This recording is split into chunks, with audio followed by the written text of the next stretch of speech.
And we are live. What's going on, guys? It's me, Big Guilty Cigars Podcast, aka, Innocent. I'm here with Armand, aka Tony, aka Latino Woodworks. If you watch the lives, you know who Tony is. If you watch the lives from the smoke shop, you know who Tony is. He fucks with signs all the time. So, but what you guys don't know, the reason why he's called Latino Woodworks is because he does a lot of amazing stuff with wood. So if you look behind you, you'll see this piece right here. He he did that. He's also a retired Newark police officer. He's been retired for how long now, Tony? About 6 months. About 6 months. 6 months. I'm still Still trying to get the hang of trying it. to get the hang of it. Yeah. Nice, nice, nice, nice. So let's start things off right, man. So Tony, so my first question to you is, man, is that did you grow up and you grew up in Newark? Yes, I did. Never moved out. Mm, Grew up on basically the south sub district, nice. East Ward, and then the north. Okay. Yeah.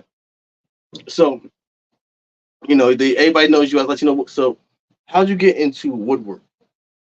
Well, as a kid, my summer vacations as a kid, my parents owned a construction company, Okay. so my summer months was actually going out with my father's company, Okay. and they would put me to work, teach me painting and everything, and that's where I learned a lot of the stuff. Um, Over the years, I've done a lot of things. Of course, I became a cop, police Okay. officer with Newark. Yeah. And about 12 years ago, I started building furniture for my home, for my phone. My wife had me building furniture, Mm.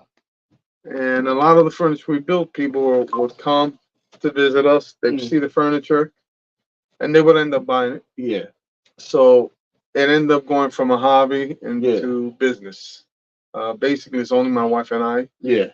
Now we teach even our oldest daughter, she's 15, she gets on it. My 11-year-old Wow. daughter gets in on it. She paints. Um, they actually like to build stuff too. Nice. Yes. Even when I buy machinery that I got to build it, large machinery, they go and get the tools and they'll Mm. sit there with me in the garage and we'll build them together. Wow. Um, So, this is shout out to Portugal.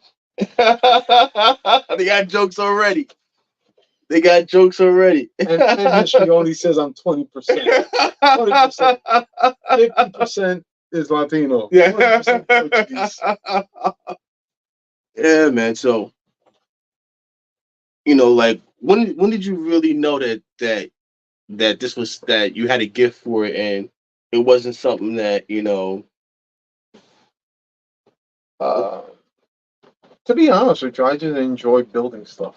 mm, I mean, besides furniture, I've done cars. okay. I just like building stuff. To me, it's like the business. It's our business now, but Uh-huh. to me, it's not work for me. Mm, I love sitting down, designing stuff, especially sitting down with the customers. mm-hmm. I love coming out, meeting with customers, sitting down. We sit there and design the stuff the way they want it, and the customers have how can you say they have control of the project. Yeah. You understand? Mm-hmm. As we go along, if they want to change something, we change it and we build their project just exactly the way they want. Mm, Um, a lot of them love them. A lot of people love coming here. yeah. They say it's like family coming to Yeah. a family home. Yeah. You know, Like so who are some of the people that you've built, domino tables for, ashtrays for? oh wow. Because I know you did a piece for Fuente. Yeah, we've done 3 tables for Fuentes for their event in New York City. Wow. We've done tables, a few tables for Rocky Patel shops in Pennsylvania. Uh, we were 12 years with Johnny Walker doing the Wow. domino tournaments. Really? Yeah, that was nice. We used to do their tournaments. A lot of people, but yeah, we used to do their tournaments. Um, I mean, we've done a lot. A lot of other police departments. Passaic, we did. I think it was like either 25, 30 tables for them last year. Wow. We did 25 this year for Hispanic law. like a lot of people reach out to us. Um, I usually ask them. I say, how did you hear about us? Especially when I get a lot of calls from like Florida, Yeah. Texas. What's that other place that's half around the world? It's part of the U.S. Oh, Hawaii, No, it's by Alaska. no. Can't remember right off my head. I know I didn't even think it was part of the U.S., but it is. Oh, Virgin Islands. No. Oh man, now that's gonna eat at me. Um, Trying to remember. I know it's right now. If it's 8 o'clock at night here, it's 8 o'clock in the morning there. Oh Because the customer that called me at 3 in yeah. the morning, and Wow. it was 3 o'clock in the afternoon there, but it was 3 in the morning here. Wow. And usually a lot of them say they follow our Instagram Instagram. page, Okay. Nice. Facebook. Yeah. Uh, that's how a lot of our customers come around. Yeah. You know, So what's one of the pieces that you really took pride in? Was like, this is my piece. to be honest with you, every piece that I do for every customer is pride for me. Okay. If it ain't good for me, Yeah. I see it as it ain't good for you. Mm. Um, my wife sometimes thinks I'm crazy. Hmm. Uh, I can see the smallest little thing. I won't give it to you until I either Yeah. correct it or make a new one. Well, like I think when you're the artist, because woodwork is art.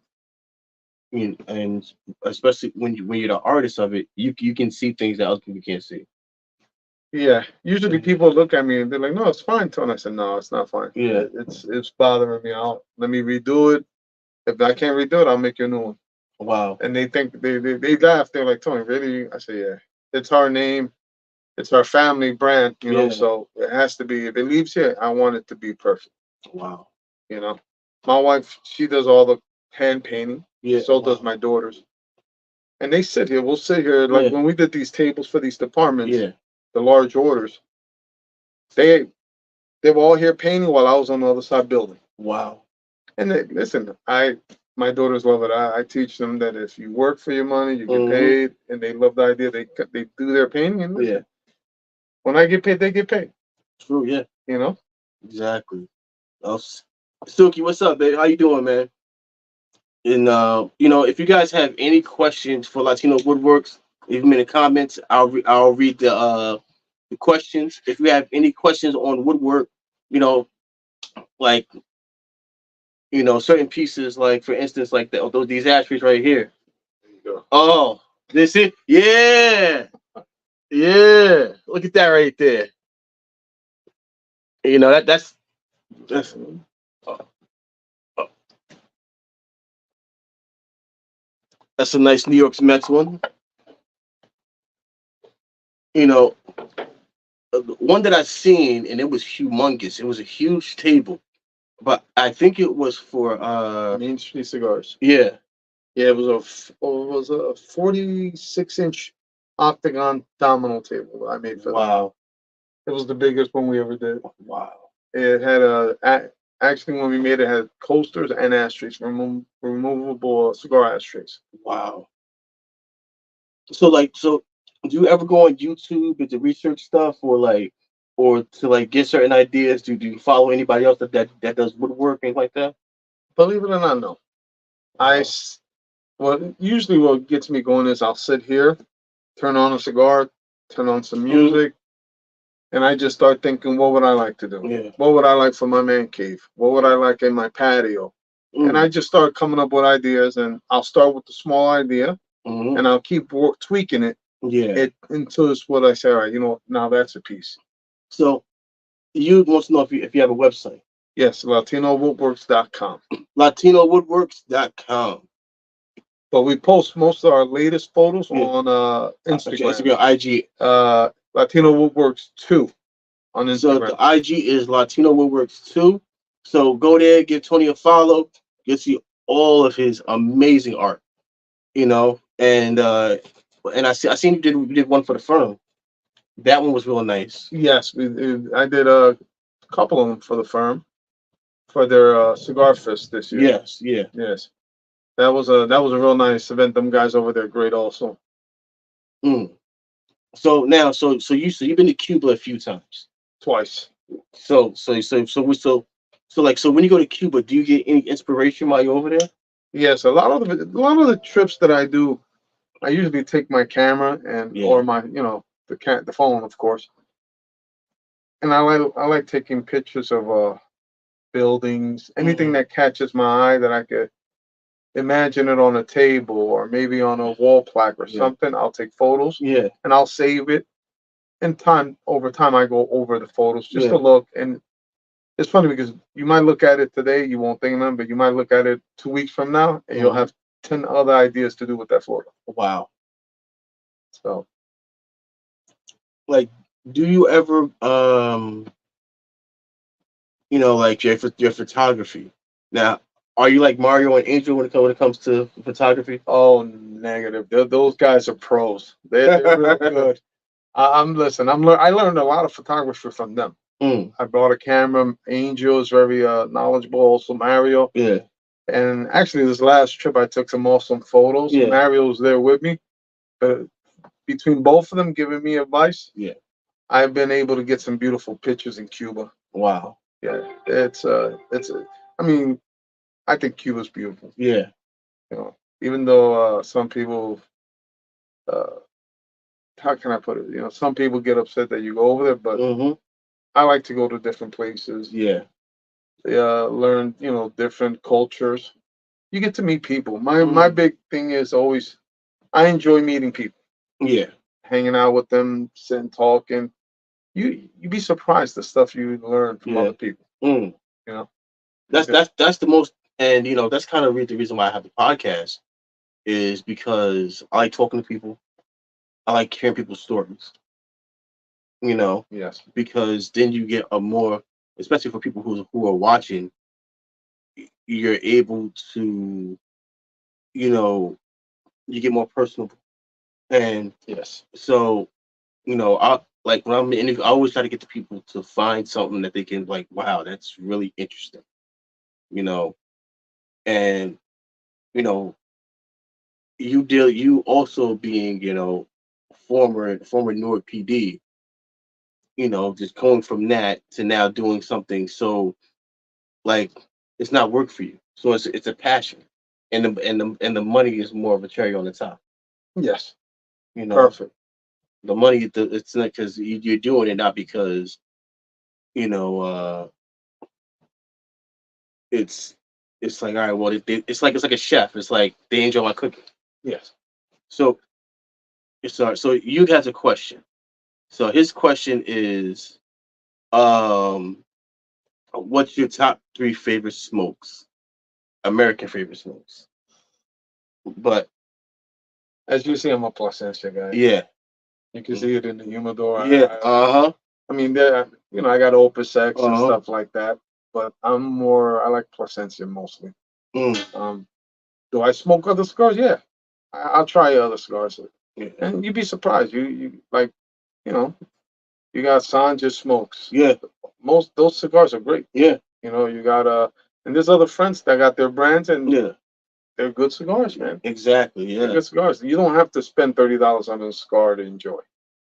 You can spend $10 mm, and still enjoy the cigar. wow. You know. So you said something very funny. He says, 1/4 Portuguese, don't tell son. Don't worry, it's our secret. It's our secret. It's Even our even, secret. even though Sanj might be watching in the shadows. Yeah, he probably is. Oh man, Danny Nipper's on. What's going on, Danny? Hello, Danny. Yeah. Oh man, he said I'm watching the Packers, hoping to make the money back that I lost from the Cowboys. But that's what you get. That's what you get. Oh, did you see the bet I made with Sanj? The what? You see the bet I made with Sanj? The one with $1,000? Yeah. Oh, you made the bet with Yeah, him? you fucking right, I made the bet. You fucking right, I made the bet with Sanj. For $1,000, the Cowboys are gonna fucking win the NFC East. Dude, that the Cowboys are gonna win it. I got that much faith in my We boys. might have to sell a few tables to Yeah, get your money there, boss. yeah, I might be over here sweating it out. You know? Yeah, man. But back to what we were saying, which is about how art is because cooking is also an art. Yes. Cooking is an art, and you know um people enjoy when people like what they do. So for me, like anytime anybody gives me a compliment on the podcast, like I'm kind of like just like blown away by it, and when people say, "Yo, I see, like I seen your podcast," like it was nice, it was interesting, I'm always like, man, like for people actually to watch and they actually get to know me and they get to know my story, and they really take, they're like, man, I could watch, I can, they sit and they watch every week, and I'm just grateful, Yeah. I, So I'm the same way. I mean, one thing I love is when people call me that I yeah, never met, yeah, and they'll call me.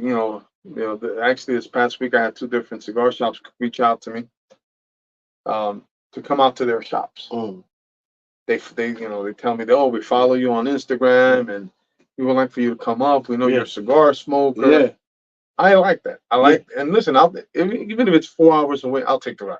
wow, I'll take the ride. It don't bother me. yeah, To me, it's not business. yeah, To me, it's it's like pleasure, it's pleasure. I'm yeah, taking a trip. exactly, Even the wife tells me, she goes, go ahead, have fun. yeah, And listen, I'm gone. And I hmm, love meeting people. When you go to a lot of those places, you'd be surprised how many people when you get there, once you sit down and you're talking, yep, you end up with 15 people, 20 people talking to you, wow, asking yeah, you of when they course, and the thing is the pictures, they look good, but pictures do not, no matter how much I try buying lights hmm, and boxes, and pictures don't do do justice justice to to the seeing stuff it, to seeing when they see it. yeah, They're like, some people, a lot of my customers that order our big tables, they buy them, and then when I go to their house, the table's mounted on the wall. wow, And I'm like, why is the table on the wall? Oh, nobody's playing on that table, but it's a domino table. yeah, Oh, no, no, nobody's playing. Can you make another one? yeah, Yeah, we'll make you another one, but it's a domino table. yeah, A lot of the customers, even with the ashtrays, yeah. I've had customers that I made them nice ashtrays the way they want it, and they say, oh, no, I'm going to mount it on the wall. It's an ashtray. Why would you? Listen, so the New York Nick one you made, I haven't used it yet. Yeah, I mean, you the No, I haven't. No, like I'm gonna get another one from you, and I'll use that one. But that one right there, You might not do that either. yeah, yeah, yeah. That's what. Honestly, man, it's but at the same time, it's something. It's something sentimental. It's something because it's different because it's from somebody and it's something that you cherish. So it's not like something that you just buy from a random person. Hmm. This one has a lot more value to it. And Yes. I think, and most people that buy it, especially in the shop, they all say the same thing. They go, you usually like, it's like, no, you just wipe it out. Nope, ash, a touch of ash is not touching that thing because it's so beautiful. You can use it though. Yeah, Listen, I have one there. The first original one. I could show you that ashtray must have 400 to 500 cigars through it already. wow, And all I do is wipe it down. It's not damaged. It's not burnt.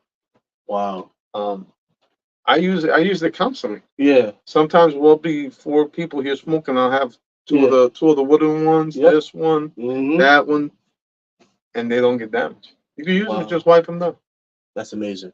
You know, Yeah, it's funny. A lot of the stuff that I come up with, yeah, I'll make it first for me. mm, I'll try it. I'll use it. Like basically, I'm what yeah, quality control you want yeah, to call it, yeah, whatever. yeah, I use it first yep. before I sell it to anybody. Body. Like So, that, I know. what's going on, Eric? So, picking the wood. So like when you go into the lumber yard, like how do you know what wood to pick that's gonna be good? And some that's like, nah, this is gonna be crappy. Um, the first thing I check is for straightness on the wood. Okay. Straightness. You could buy, say, two pieces of oak. Mm, One might be more heavier than the other. Same yeah. size, Yeah. same dimensions, but one red oak might be dense because it's still humid. The wood still has Mm, humidity in it. yeah.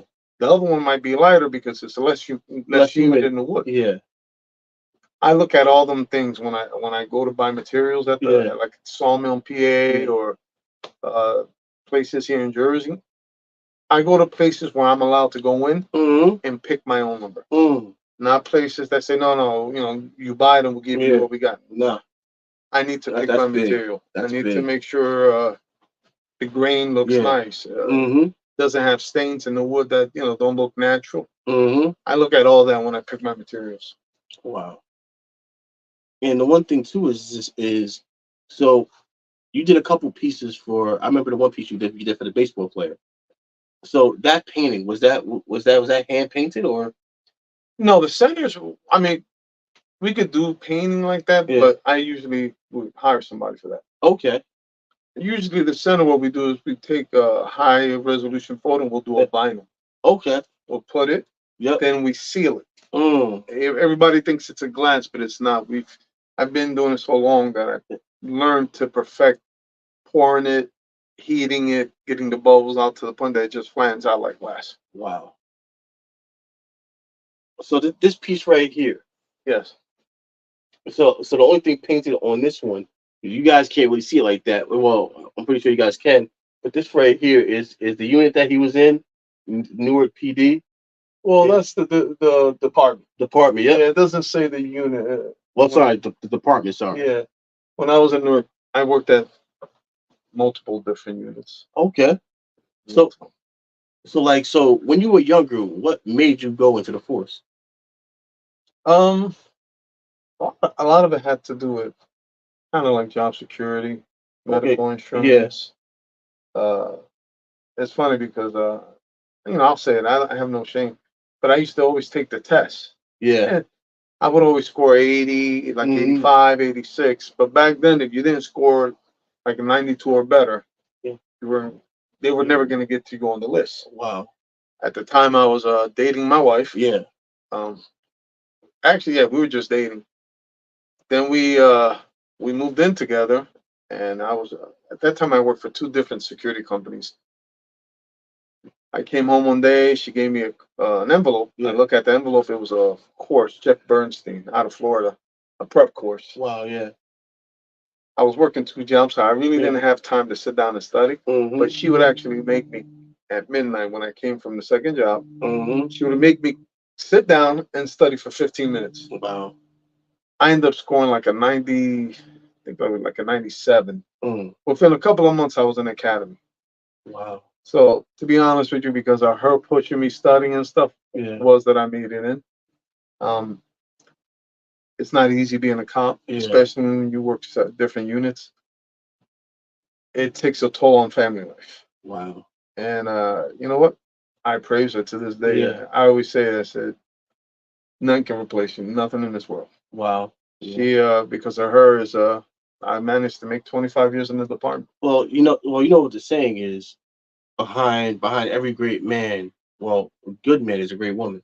Yes, You know, and that's true. and well, at least for me, and even though I'm still not married, I feel like being married brings a level of stability. If you, and especially if you find the right wife, it brings balance to your life. Well, it's funny. Back then I used to build muscle cars. Wow. Yeah. And our first date, I still remember, was to Englishtown Swap Meet. Mm. And I told her, listen, you don't want to go. We're going to be there about 12 hours looking Yeah. at car rusty parts. Mm-hmm. We were dating. She goes, no, I want to go. I said, listen, Wow. I don't want to hear no complaining because we're Yeah. going to be all day is all guy stuff. Mm-hmm. She actually went with me. We did about 10 hours walking around. Mm. When we left there, she goes, all right, what car we going to build? Wow. And I said, yeah, I'm in love. I said, Yeah. that's it. Yep. That's it. I'm in love. That's Yep. it. Yep. I found the wife. And you know what? Over the years, we've done plenty of cars. We've done a '69 Chevelle, 60 Wow. or 68. What was it? '68 Camaro. But I figure it wasn't a Rallies, but it was a '68 Camaro. We had a '65 SS Impala. We had an '80 Camaro. We've done plenty of cars. And you know what? When it came to spending money on the cars, she was worse than me. Wow. I would try to go for a more reasonable price Yeah. part, Uh-huh. and she would be like, no. let's go for the, yeah, but the other part's like $100 more. She goes, yeah, but it's a better part. Yeah. Mm. So she actually spent more money on the cars than I did. Wow. Yeah. So, she's, listen, people ask me a lot of times, they're like, yo, you and your wife are always hiking on each other. Mm-hmm. 25 years. Yep. 25 years. Actually, no. Let me correct. 28 years. Mm. 28 years. And I don't regret not one day. I wouldn't change amazing. none in the world. That's amazing. Angel's on. Angel, we got to Yeah. go fishing, Angel. Oh no, what?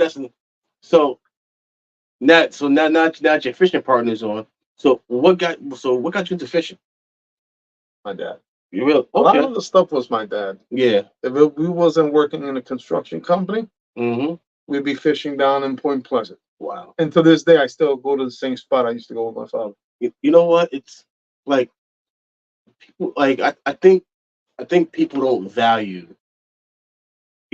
just those memories. And one thing I always say is the memories are the things that you can always go back to with your dad. Yes. And you can always go, oh, dad, you remember when we did this together? You remember when we did that together? And that's one reason why I'm always grateful for my dad, just because of the fact that you know I always want to do the stuff that he did with my kids. So like going to baseball games. Yeah. Yeah, even though that like they don't know one thing about you know they don't know one thing about baseball, and the whole time they were there, they were on their phones, and I'm looking at them just like, yo, like, well, watch the game, man. Try to learn it, and they're like, nope, yeah, man. So, uh, Silky Smooth, man. Listen, you got it good down there, man. You down there in Florida, so you get all the good fish down there. I would love to fish in Florida. Definitely in Florida. So where else have you fished at, like outside of the tri-state? Um, North Carolina. Okay. My brother-in-law lives in Jacksonville, so I fished down there. Uh, where else? Up north, towards like New York State, Okay. up that area. Yeah. I also do fly fishing. I Yeah. also do freshwater fishing. So the one thing I always wondered was, how do you really know, like, what reel to bring, what line do you need? Because it's like, you know, even if you're going fly fishing, me being dumb and to be a novice, I would still bring a heavy line. I go by the fish I'm going for. Okay. I have actually Angel go vouch. I must have about close to 20 rods, Wow. and every rod is set up differently. Wow. So depending what you're going, stripers, bluefish, fluke, tuna, every rod is set up a different way. Like I went fishing. I went fishing a few times in the Rochelle. One of my best friends growing up. His father owned the boat, so we would always go out on the Long Island Sound, and so we would always go out for stripers and blues, That's nice. and we would go and get the porgies. When I tell you, those blues would fuck those porgies up. Yeah. We would go and we'll pull it back up, and half it's gone. We'll pull it back up, the whole thing is gone. And then sometimes my boy he would keep it alive, and he would let it go. He'll pull it up, a big chunk of his mission missing. Yeah, bluefish are like that, man. Like I remember I caught by and this right here had to be by, I know it was by accident. I caught me a 34-inch striper. 34-inch? Yep. I was That's a hype. nice. I was hype. Actually, the last time I went out with Angel, he caught a nice blue right off the beach. We Wow. froze. It was cold. I mean, Yeah. it was cold, but he ended up catching a nice striper right off the beach. It was like 29, I think like 29 and a half inches. So my one guy from my job, he's a big fisher, and him and his cousin, they just go right on they go right to Far Rockaway because they live in Queens. Yeah. They go right to Far Rockaway, and they catch Spanish mackerel, They catch blues, you name it. Yeah, that's nice. You know, and I go and I go, you don't got a boat. He goes, nah, they come in during the Yes. at certain hours. They come closer to the shore, and he'll and he'll catch it and release it. Sometimes he'll bring it back for his dad, because he doesn't eat fish. So sometimes he'll go bring it back for his dad, and he goes, my car always smells like fish. Oh man, Yeah, like that's the thing, man. Like fishing, the one things I want to learn is fishing, archery. I do that too. Like archery is one thing I want to learn because it's one of those things where I would love to go turkey hunting and start picking the motherfuckers off one by one. It's not that easy. Yeah, Not that easy. yeah, I've done a couple of turkey hunts that we yeah. were allowed because the turkeys would be up on the tree, you can't shoot them. Mm, While they're up in the tree, you can't shoot them, and yeah. we're in these things, and I'm like, they know Hmm. we're here, bro. Yeah, They gotta know we're here because they're all up in the tree. None of them will come down. yeah. We had fake turkeys. We're doing the turkey calls. Mm-hmm. And Uh, you can put food down. I said they're laughing at us. Uh-huh. I said, look at these suckers down there. Mm-hmm. I just stick with the deer hunting. See, the only part, like, well, so you're a cop, so you can carry.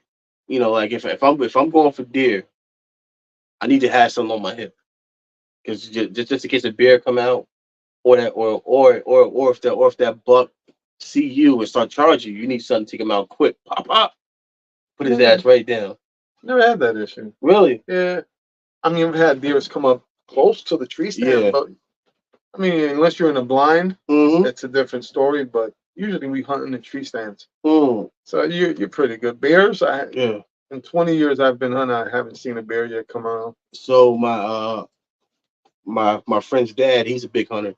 So he would go, like, I remember when we were younger, and he goes, hey, he goes, smell this. It was skunk piss. So because the skunk piss would keep the deers off your scent. Yeah, So he'll put the skunk piss on, and he would go. And he said one time he was up in the tree stump, and the black bears kept coming and eating his bait. So he had two black bears underneath him, and he couldn't kill them. yeah, He had to just wait for them to leave. yeah. You can't kill them. You gotta wait for them to leave, and hopefully they don't smell you. Yeah. You know. So that like it's so crazy now, because online you're seeing a lot of people run into mountain lions now. You Yeah, know, I've heard stories.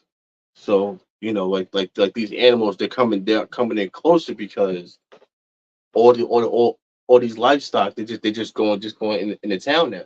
Yeah, So what's gonna happen? The well, if they gotta hunt, they gotta come. They gotta come down towards town more. And so before you wouldn't see any mountain lions, any bears, anything like that. Now you're seeing more encounters, because the deers, they're just going to people's backyard. Bear yeah, and bears just knocking over, like, they know the game now. They know that if they knock over the garbage can, that garbage is gonna fall out, and they got lunch, they got dinner. yeah. Well, the deers. Matter of fact, you see, I live in the city here. Yeah, yeah, The other day we had a deer right on the next street over. I was laughing. The cops were there was two cops trying to like. yeah. You're not gonna catch it. No. You're not gonna catch it. But it was weird that in the city we had a deer roam. I Well, knew they're always they're in the always they're always in Park. Branchbrook, Yeah, because I live right across from the park. So, like, sometimes I'll be coming home from work, and I'm like, what the hell are these deers doing over here? yeah. And and I'm like, but then I'm like, how the hell they get down here? Well, because you got the Brantford Park, Yeah, that river that they yeah. have on I think it's Mill Street, is it? Mm-hmm. That river goes up. I've seen them actually walking down that river. Wow. Where do they come up from that river? I have no idea. But Yeah. I've seen them coming down. I've even seen turkeys over there by the Wow. Wawa. Yeah. Okay. Yeah, there was a turkey. I was like, one day it's gonna end up missing. I haven't Mm. seen it in like 2, 3 years now. But every year Hey. you would come by. Good. Good. Good. Oh my gosh. Oh, thank you so much. Uh-oh. Oh, this is. See that? Enjoy. Thank you. I Thank you, definitely man. will. Uh oh.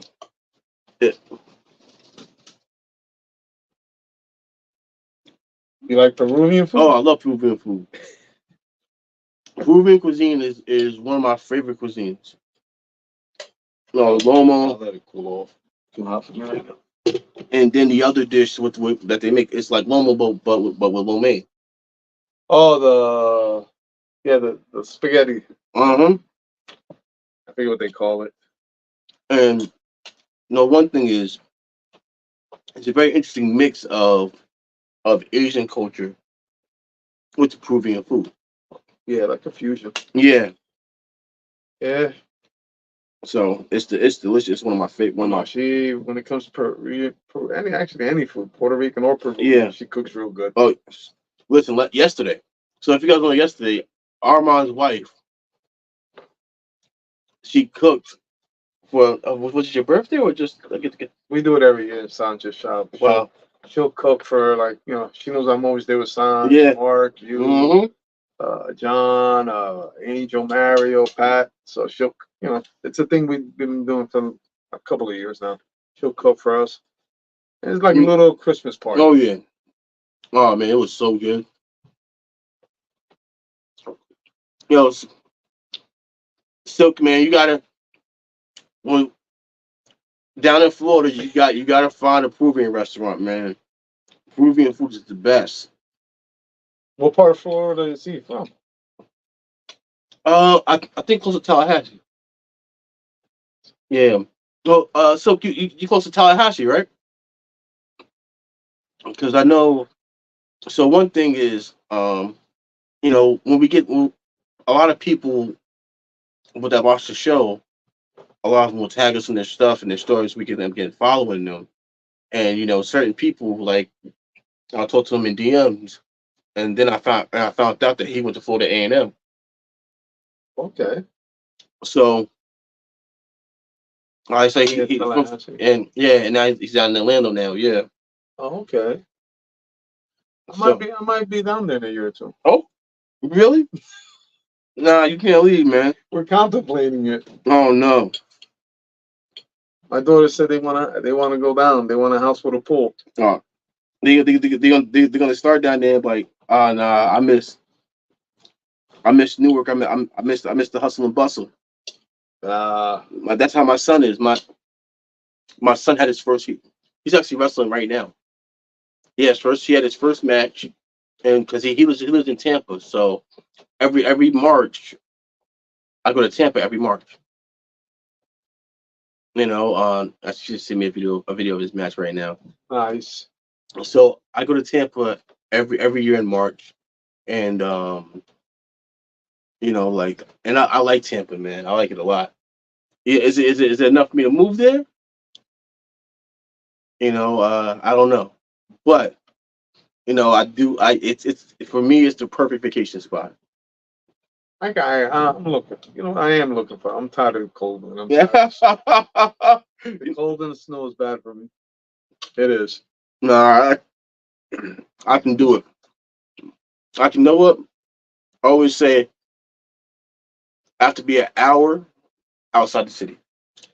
Well, yeah, we're looking down by Jupiter, by the coast. Okay. It's on the east coast, but it's about I say 2.5 hours from Orlando. Okay. It's further down. Yeah. I would be about an hour and maybe an hour and a half away from Miami because Ooh, yeah. I made contacts down in they call it Calle Ocho down in Miami Hmm. for all the Cuban, Yeah. and I made a lot of nice contacts down there. And they'll come from time to time. Listen, we have a spot open on the Yeah. block. The store's empty, Oh wow. Oh, okay. but I'm not ready for that right now Yeah. So, down there. you think about opening a cigar lounge or wood shop? Wood shop, Okay. wood shop. But the wood shop, I would like to run it from home. Mm. You Yeah. know what I'm saying? Yeah. Uh, maybe down in the future, maybe open up a store yet. Maybe Hmm. open up a store Yeah. like that. I can hang out and have espressos all day, like the rest Exactly. of the Yeah. guys down there. Yeah. It's interesting, man, because you know, it's just my opinion when it comes to owning your own cigar lounge. You're not gonna get rich, you know, but you, I feel like you have to look at it as your own personal man cave. Because if you're looking to get rich, you're in it for the wrong reason. Yes. You're in it because you love the tobacco and you love and you love other people that love tobacco. Yeah, yeah. You want to make a little bit more, you know, just to be able to keep the lights on. Because we see it up here all the time. A lot of these places they're open for a few months and they close. And they close. Yes, I've seen that. You know, and what happens is that they get people who they bring their own stuff in. Their selection isn't that good. Yeah, they don't have too much knowledge. That's Yeah. why. You know. So then on top of that, it's very hard to compete when you have a place like Sandra's where it's MSRP Yes. and people are going to keep coming because of your prices. So if you're selling a Liga for $20 and the Liga is 14, you're like, damn, you end up shopping around to see if you can find it cheaper. Yes, you are. So it's one of those things where And that's one thing. One thing with Sanj, if he says he's gonna do something in his shop, yep, he does it. he does it. Exactly. He does it. The other day, I bought a box of Placencia, Yep. and when he gave me the price, he goes, "Yeah, that's the menu." I was in shop. I was like, hmm "Oh," I said, "Okay." So He When he says he's gonna do it, he's gonna do it. that's the one thing I love about Sanj, and I Hmm always tell Sanj I love Sanj like my own dad. I mean, he's a jerk off, but besides that, Oh, you know, did you see the month? Did you see what he did to my hat?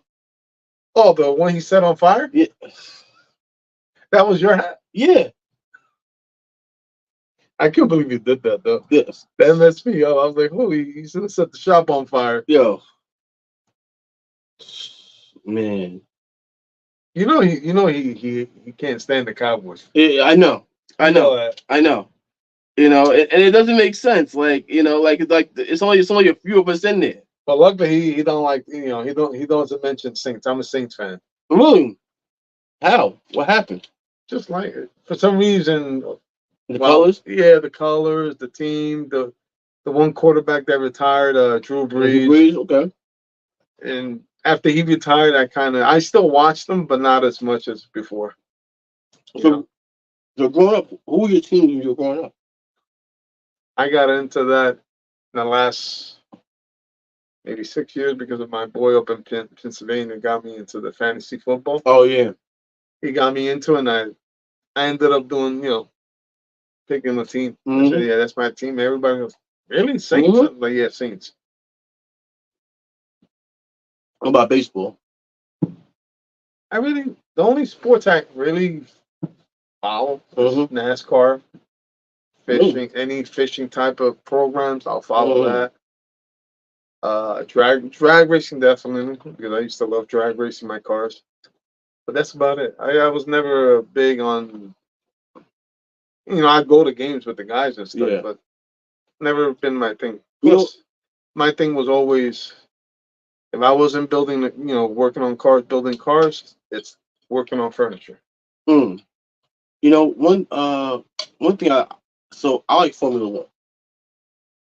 I like Formula One because of the math that goes with it and the science and everything has to be right. It has to be precise. Exactly. So like Red Bull's been winning. They said that Red Bull is 3 to 4 years ahead of everybody, and that's just crazy to think of. But the money they're investing. Yeah, I mean, I just wonder how much money they're making. You know, Yeah, that'd be Well, nice to know. because I wonder if it's more of just a dick showing contest to say that my technology is better than yours, or is it big money in there for winning? Because you got things like Mercedes and Lexus, Honda has a team. Like Red, and it makes you wonder, like, because the one thing I wonder, like, what car is Red Bull driving? Because Red Bull they don't have their own vehicle, No, so it's like, okay, what car are they? Because it's like all right, well, Red Bull uses our car, like we have the best technology, we have the best, like the proof is in the pudding. we won the last 2 years, and we won it by a landslide. You know, and for the last 2 years, they've dominated. Like the guy like a few years before that was Lewis Hamilton and Mercedes. So Mercedes was killing F1, and then I feel like he got screwed his last 20. The guy's teammate was second place. If he would have gotten second place, he would have won the tournament. The guy was in first place. The teammate was second place, and the guy just blocked him in the whole time. I think I saw something like that. There You was an know, issue between yeah, teammates and stuff. yes, That they were gonna. The one teammate came out and started, I think, either hitting the car, kicking the car. yeah, Yeah. because of the fact that this is big money, and also too, he would have been the all time winner. He would have passed Schumacher.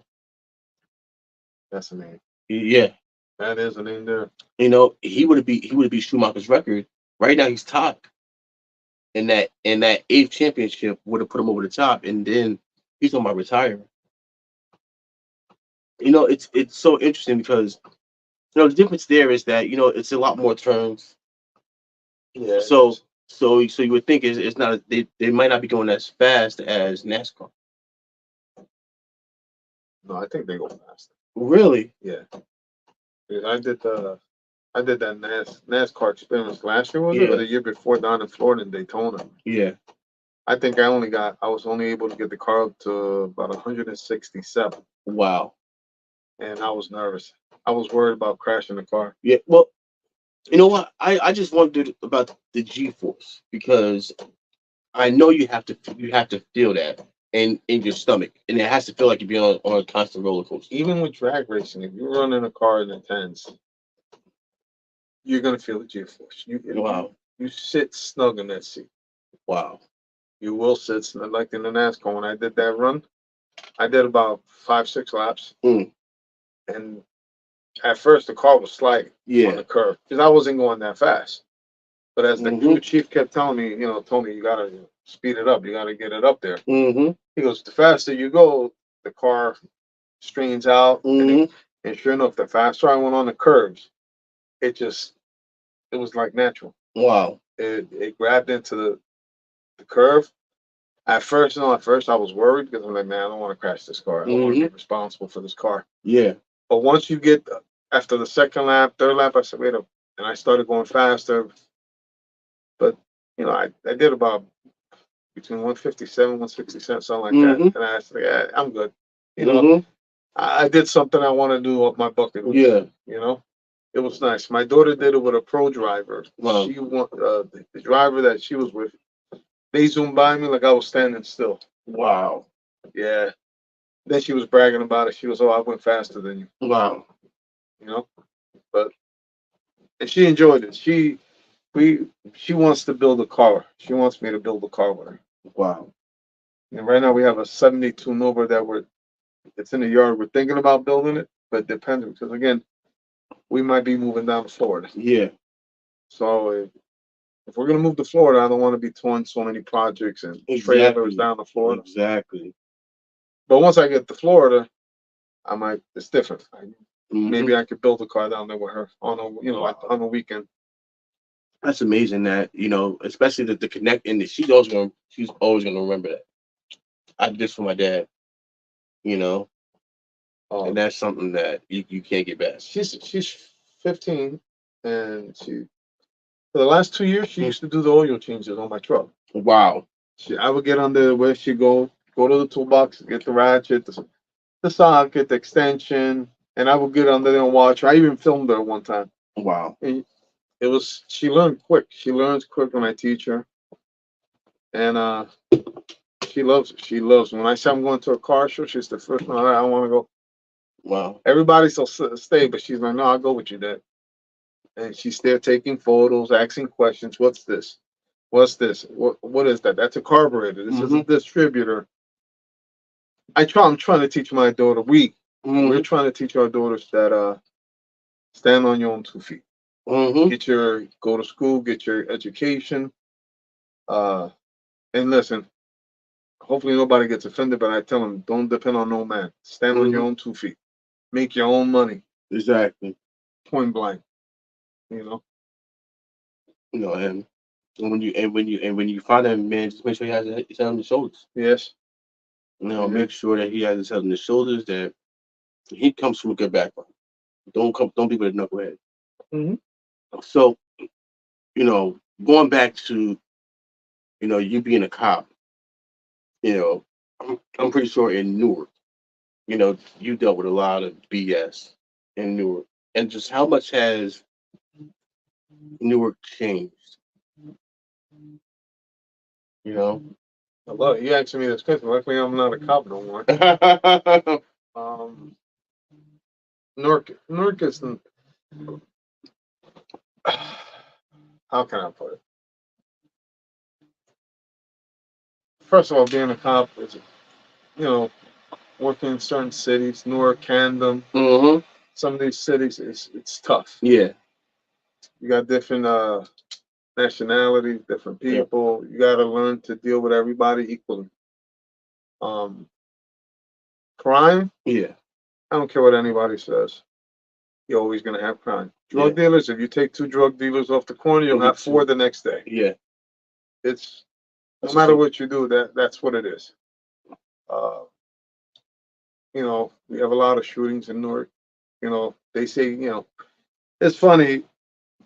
I laugh when they used to say, crime is down Yeah. to the people. Yeah. But as a cop, you're like, really? Yeah. Where's crime down? Yeah. Because you're looking at that radio, you're hearing the jobs come in, and a lot of it. Listen, man, I still say when they say, "Oh, crime is down," I need to know where because I'll move to that part of Newark. Hmm. Well, what the thing is that it's different. Like, so certain parts in Newark, like I think it's the border of South Orange in Newark. You would never know that that's Newark. You wouldn't even think that it's Newark. Yes, yeah, you have no. Don't get me wrong. You got border like areas on the borders that I used to go and I was like, "This is still North," Yeah. and the guys were like, "Yeah, I'm on this." I said, "Man, I never responded to a job up here in all Yeah. these years." Hmm. But then you got areas that faithfully you'll be there Every day. every day, every Well, day. you know what? And I always say, like, because I feel like these kids, especially when they're between 14 and 23, they don't have the impulse or the common sense to think about what they're gonna do. They just do it, and then when they get the consequences of it, they go, "Oh fuck, I fucked up." You know what it is with a lot of these kids? Because before Newark, I worked also at the juvenile detention center in Essex County. A lot of these kids don't have father figures in their life. There's one. Hmm. And when they do have some type of father figure in their life, the father figure sometimes is too busy working all day, every Yeah. day, doesn't spend time with them. Then you got other parents that, sad to say, are abusive, don't care. Yeah.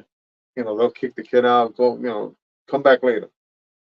Um, I managed to help 3 kids in the youth house. And all I did was I was an intake. I was one of the intake officers, and the kids that were always getting into fights on the tiers, Hmm. they would send them to us, and we would house them. I used to sit there and talk with them. I used to bring them out. Come on, help Hmm. me clean up. Hmm. A lot of them, they just needed Attention. attention. Hmm. Over the years, once I went to Newark, over the years, I would be out with my wife, and I would have them come up to me and, you're not gonna. I don't remember everybody, Yeah. but they would come over and oh, Mr. Armand, who are you? Oh, I'm so and so. Hey, where did I meet you? He goes, the youth house. I'm like, oh, okay. And we would start talking, and We click. we would click. And I was actually proud of him. Yeah. One kid, he straightened out his life. One kid was in college to be a lawyer. Wow. Uh, Another kid was a supervisor at some company. Like they straightened out their lives. Yeah. And they actually told my wife, they actually told my wife, thank you. Yeah. And I was like, for what? She go, your husband, your husband. He Yeah. used to sit with us, make us read books, talk with us. He would, bring us out of our rooms and have us clean up, help him out with stuff. A lot of these kids just need like a Yeah, father for figure father figure. Yeah, to do stuff with them, and you got to make memories. yeah. Listen, I That's the I biggest have thing. two daughters, and my oldest one, if I go fishing, she wants to go fishing. Yeah. Right now, she's doing a hunter's course. She wants to go Uh, hunting. If that's what you want to do, we're gonna make memories. yeah. And there'll be days she'll be like, Dad, you remember when we went fishing and I pulled in two bluefish in it, two bluefish in Yeah. at once? I said, yeah, I remember. I got that video still. They're always gonna remember that. Yeah. You gotta guide them. Like in middle school, I met two security guards, Gerald Martin and Rob Johnson. And Rob knows I love him more than any because when I come to New Rochelle, it's like when I go and I check on him, I see him. He's like he's like my son. He goes out of all these knuckleheads that I've dealt with and try to put on the right path. He always comes back and always checks on me. And it was just those conversations. And don't get me wrong, that doesn't mean I was the best student, Yeah. but it was that stay focused on this, stay out of trouble. And they kept me out of trouble. I never got into gang activities, stayed in sports, and now last year I went back up to New Rochelle and I seen him, and he was just like, I'm happy for you. He's like, anytime you come down, my house is always open to you. And and I always think about ways how I can do something for him, just to say thank you. Yeah. And that to me is big. And one thing I want to go back to, like, I wish I lived closer, like, to New Rochelle, because I would go back and actually coach and help coach the rugby team. Because coaches, like, people downplay the value in your coach. And a coach can say something to you that your parents can't say, Yeah. and don't get me wrong, times is much different now, but your coach can tell you, well, what the fuck you doing? And sit there, and you would feel like you let down, you know, like, you would feel like shit, like, damn, I really let him down, and like, they'll break you down, they build you back up. And it's certain things, like, I like, to this day I still remember, I had a wrestling tournament, and I was going, and my coach was wrestling in the tournament, and he's there. And I remember before, I'd be so nervous. I would just do a regular warm up, just like jump around, do some jump rope, get on the mat. And I seen him get ready. When I tell you, it changed my whole wrestling career. He was there, like, just grilling the other guy. Like, he had a look on his face, like, I'm gonna destroy you. And he was so intense. He was so intense that me and the other guys that were there were watching, and we were just like, yo, what the hell is going on? Like, Coach Williams is a whole different person. And he went out there and he was so intense that it just fed off of everybody else. After that, it was like a light switch. Boom. That's how you have to be. Yeah. You have to be a killer. You can't be nervous. When you get out there, you have to, like, just intense. Yeah. You have to. You And can't that second guess yourself. and any sport that I did when I played rugby, I was the same. I took that wrestling mentality and brought it onto the rugby field. It was lock in. Somebody has to get hurt. Like, you have to impose your will. Yes. And in football, you learn that, but wrestling is like you said, you by yourself. You can't blame nobody but yourself. So you have to put the extra work in. Yeah. And it's one of those things, and those are certain things that really change you and change, and it can really change the path of your life, because there's always choices. You can go left or go right, and you see certain friends you hang out with when they go right, and you're like, damn, he was so talented. He was so talented. like he had real talent that he could have did something.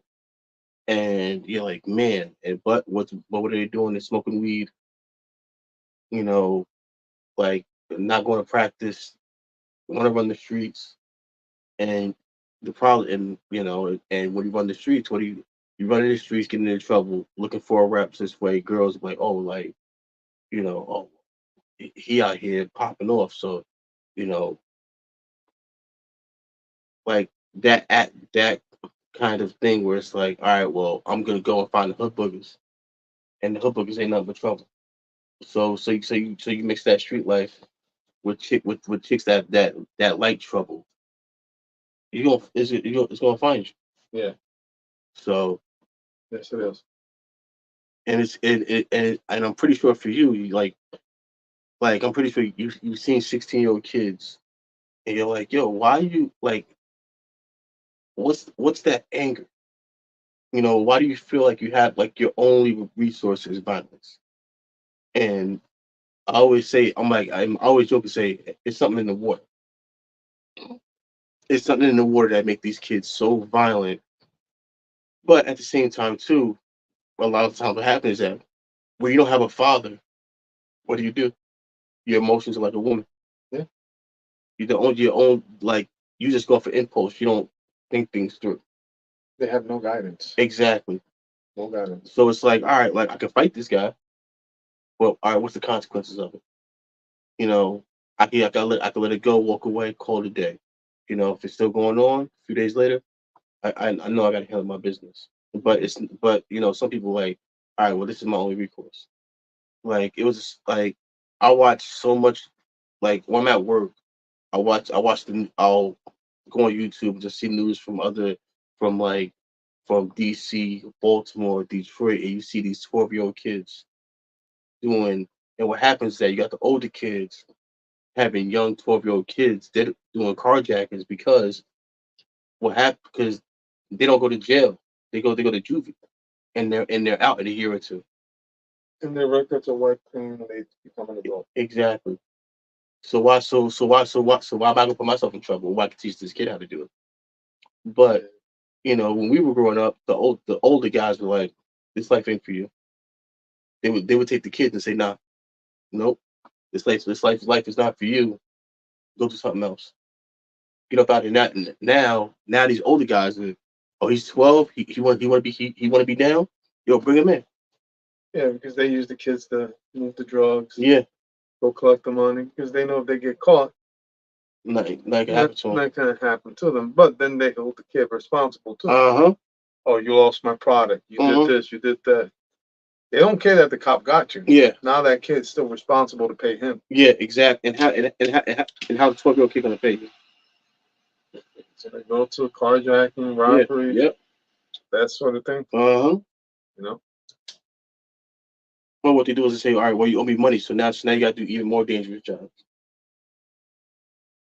and it's sad because honestly, a lot of the kids that I've met over the years, even in the juvenile detention center, a lot of them just needed guidance, man. Mm-hmm.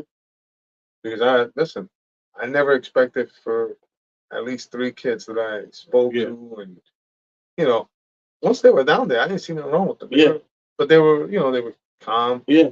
They would help me.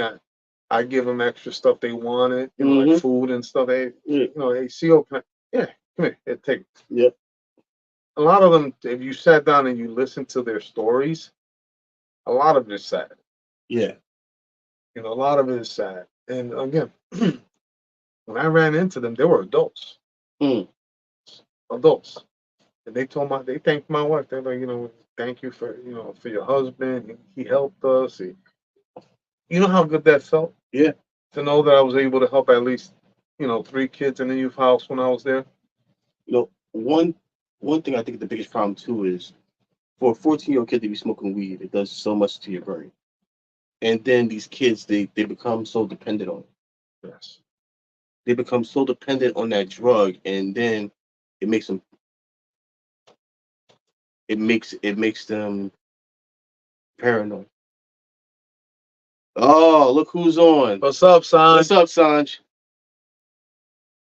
Hey, Sanj. No, Do you want to go fuck with No, someone? no, you do it. You do it. I'm gonna Uh, be nice. from Tony, go fuck yourself, Sanj. We love you, Sanj. We love you, We Sanj. love you, man. Uh, but like I always go and be like, these young kids, they're smoking weed so early. Like when I'm riding the regular train, and you see these kids, and they just like, yo, I need weed. Like, why do you need it? Why do you like? And what happens is that they get it from their parents. They see their parents doing it. They're like, all right, well, whatever. Like, I'm gonna do it. Yeah, they think it's harmless, but Yeah, listen, man, it's still a drug. exactly. It's still a drug. And listen, I've seen like I've been retired about 6 months, Yeah, and I'll go by. I don't want to say the high school, but I go to the high school in yeah. the morning, and as soon as you get out there, you see them hanging out. You can smell the weed, Mm-hmm. and it's not light. You can smell it real strong. Mm-hmm. So you know they're smoking, Yeah. and they're about to go into the School. school Yeah. Or high. already high. Yeah. So how you supposed to learn? You can't learn when your brain is already foggy. Yes, I agree.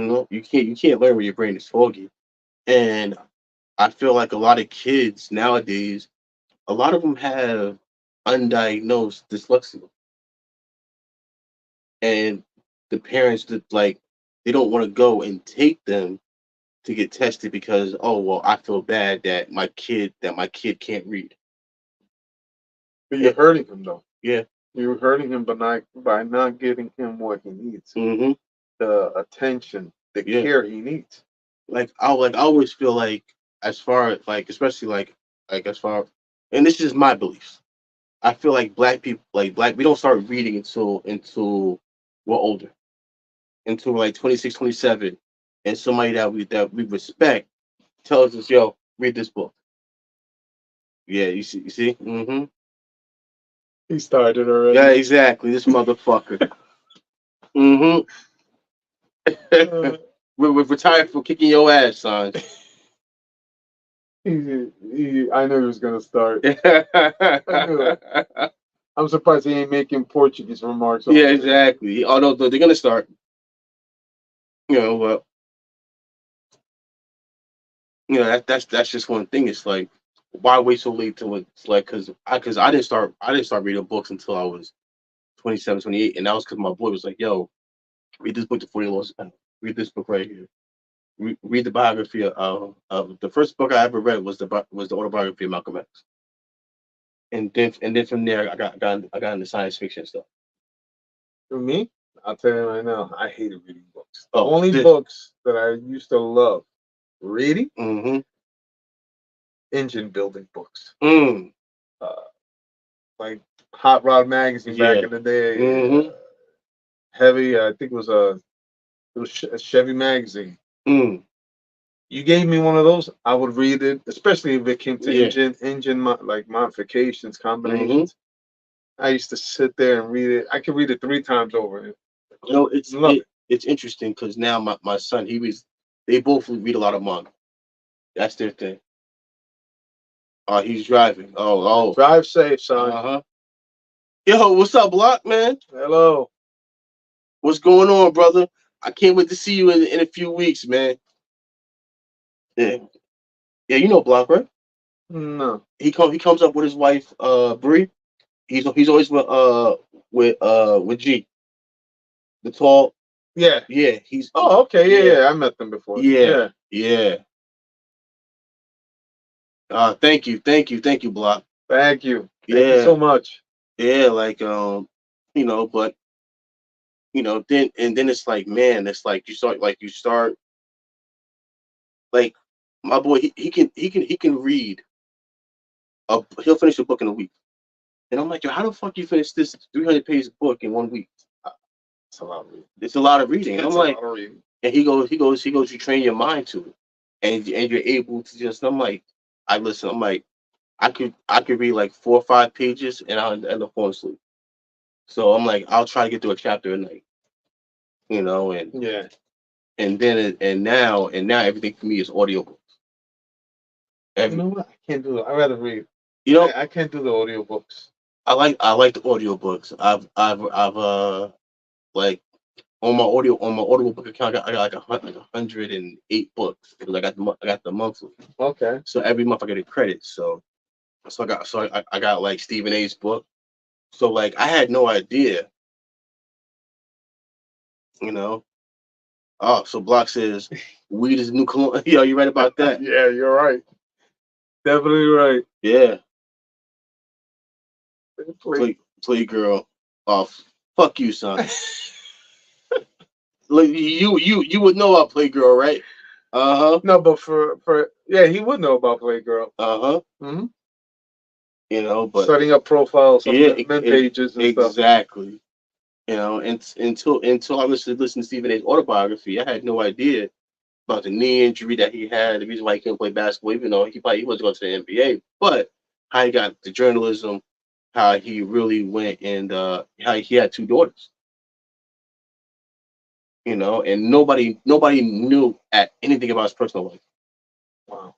Nobody, because he kept everything secret Yeah. until the book came out, and then you find out, no, he's a father of two girls. But he goes, my biggest downfall is that I'm always working. Yeah, that's You know, he goes, my job is to provide for them. it is. Yeah, he's right. You know, and right now he's the man at ESPN. Is he? Yeah. Yo, what's up, Rob? What's up, Rob? The master of the master of the comment trolling on the live. You right about that.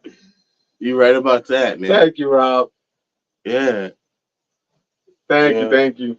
Yeah. So, and it's just learn about these people, but at the same time, you're able to pick certain things. Like I read this one book by David Goggins, and David Goggins is a hard motherfucker. Like he runs like ultra marathons and shit. Okay. And he talks about like like he failed the Navy SEALs twice. The first time he failed was because he had shin splints and his shins broke. You know, Yeah. so you know, and that's one thing too. Block pointed out perfectly. He said reading isn't a punishment. You No. know, but also too, reading helps with the creativity. Yeah. Yes, it is. Yes, it does. You know, Yeah.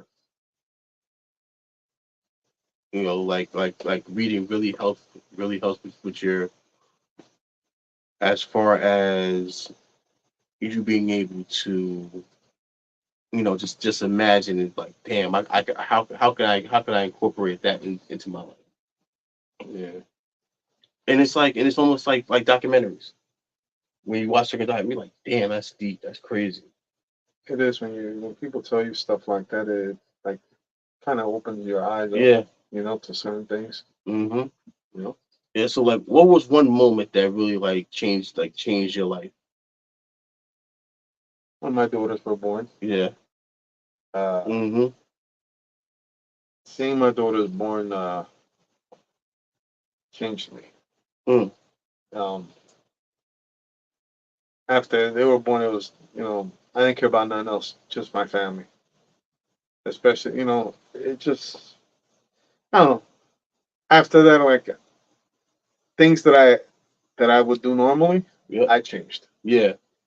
Because now I like the guy, like he said, I gotta care for my family, my Yeah. daughters. I gotta Yep. provide for them.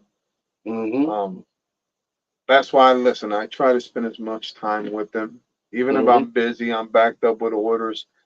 I still take the time. Sunday is family day. Yeah. I don't care what it is. Family, my family knows Sunday. I don't Mm-hmm. care how backed up I am. Mm-hmm. I'll finish sometime on Saturday during the day. And I'm all right. Let's go out to Let's dinner go. Yeah. Let's do and something. whatever they want to do. Mm-hmm. That's what we're gonna do for the day. It's family day. Um, it's just, But they cherish that. well, they cherish and they look forward to it. I can't say we're gonna do something, not do it, Yeah. because then they'll be sad. Mm-hmm. And you know what? I stepped away from a lot of things because of them. And you know what? I don't regret it, man. Yeah. Listen, I don't regret it, and I wouldn't change nothing. Like I Yep. said, I wouldn't change for nothing in the world, my wife or my daughters. Mm. I listen. Are there bumps on the road? There's Yeah. bumps, but Always. guess what? You sit there, you deal with it Yeah. calmly. You deal with it. You come up with a solution. And I've always had this one thing: if something is not going right, like with my furniture, if I'm building Mm-hmm. something and it keeps going wrong for me, Mm-hmm. you know what I do? I shut down the shop for the day. Wow. Yeah. That's the If best way to I do it. see something is not going the way I want, I try it 2, 3 times and it Mm. keeps coming out wrong. All right, I'm done. Done. Sure. I'll come back the next day Mm-hmm. and do it and get it done on the first go. Wow. I do that with everything. If something is Mm-hmm. not going right, whatever I'm doing, and I try a few times, you know what? I'll come back to it Yep. tomorrow or another day. That and that's that. See, I'm stubborn. I just keep doing it and Well, I you get know. it. I get frustrated. That's Yeah. why I said, Yeah. I'll stop. I'll come back. And usually when I come back, It, I you knock get it out the there. park. Yeah. This problem is solved. The issue is taken care of. It's done with. Oh shit. Sean's talking shit.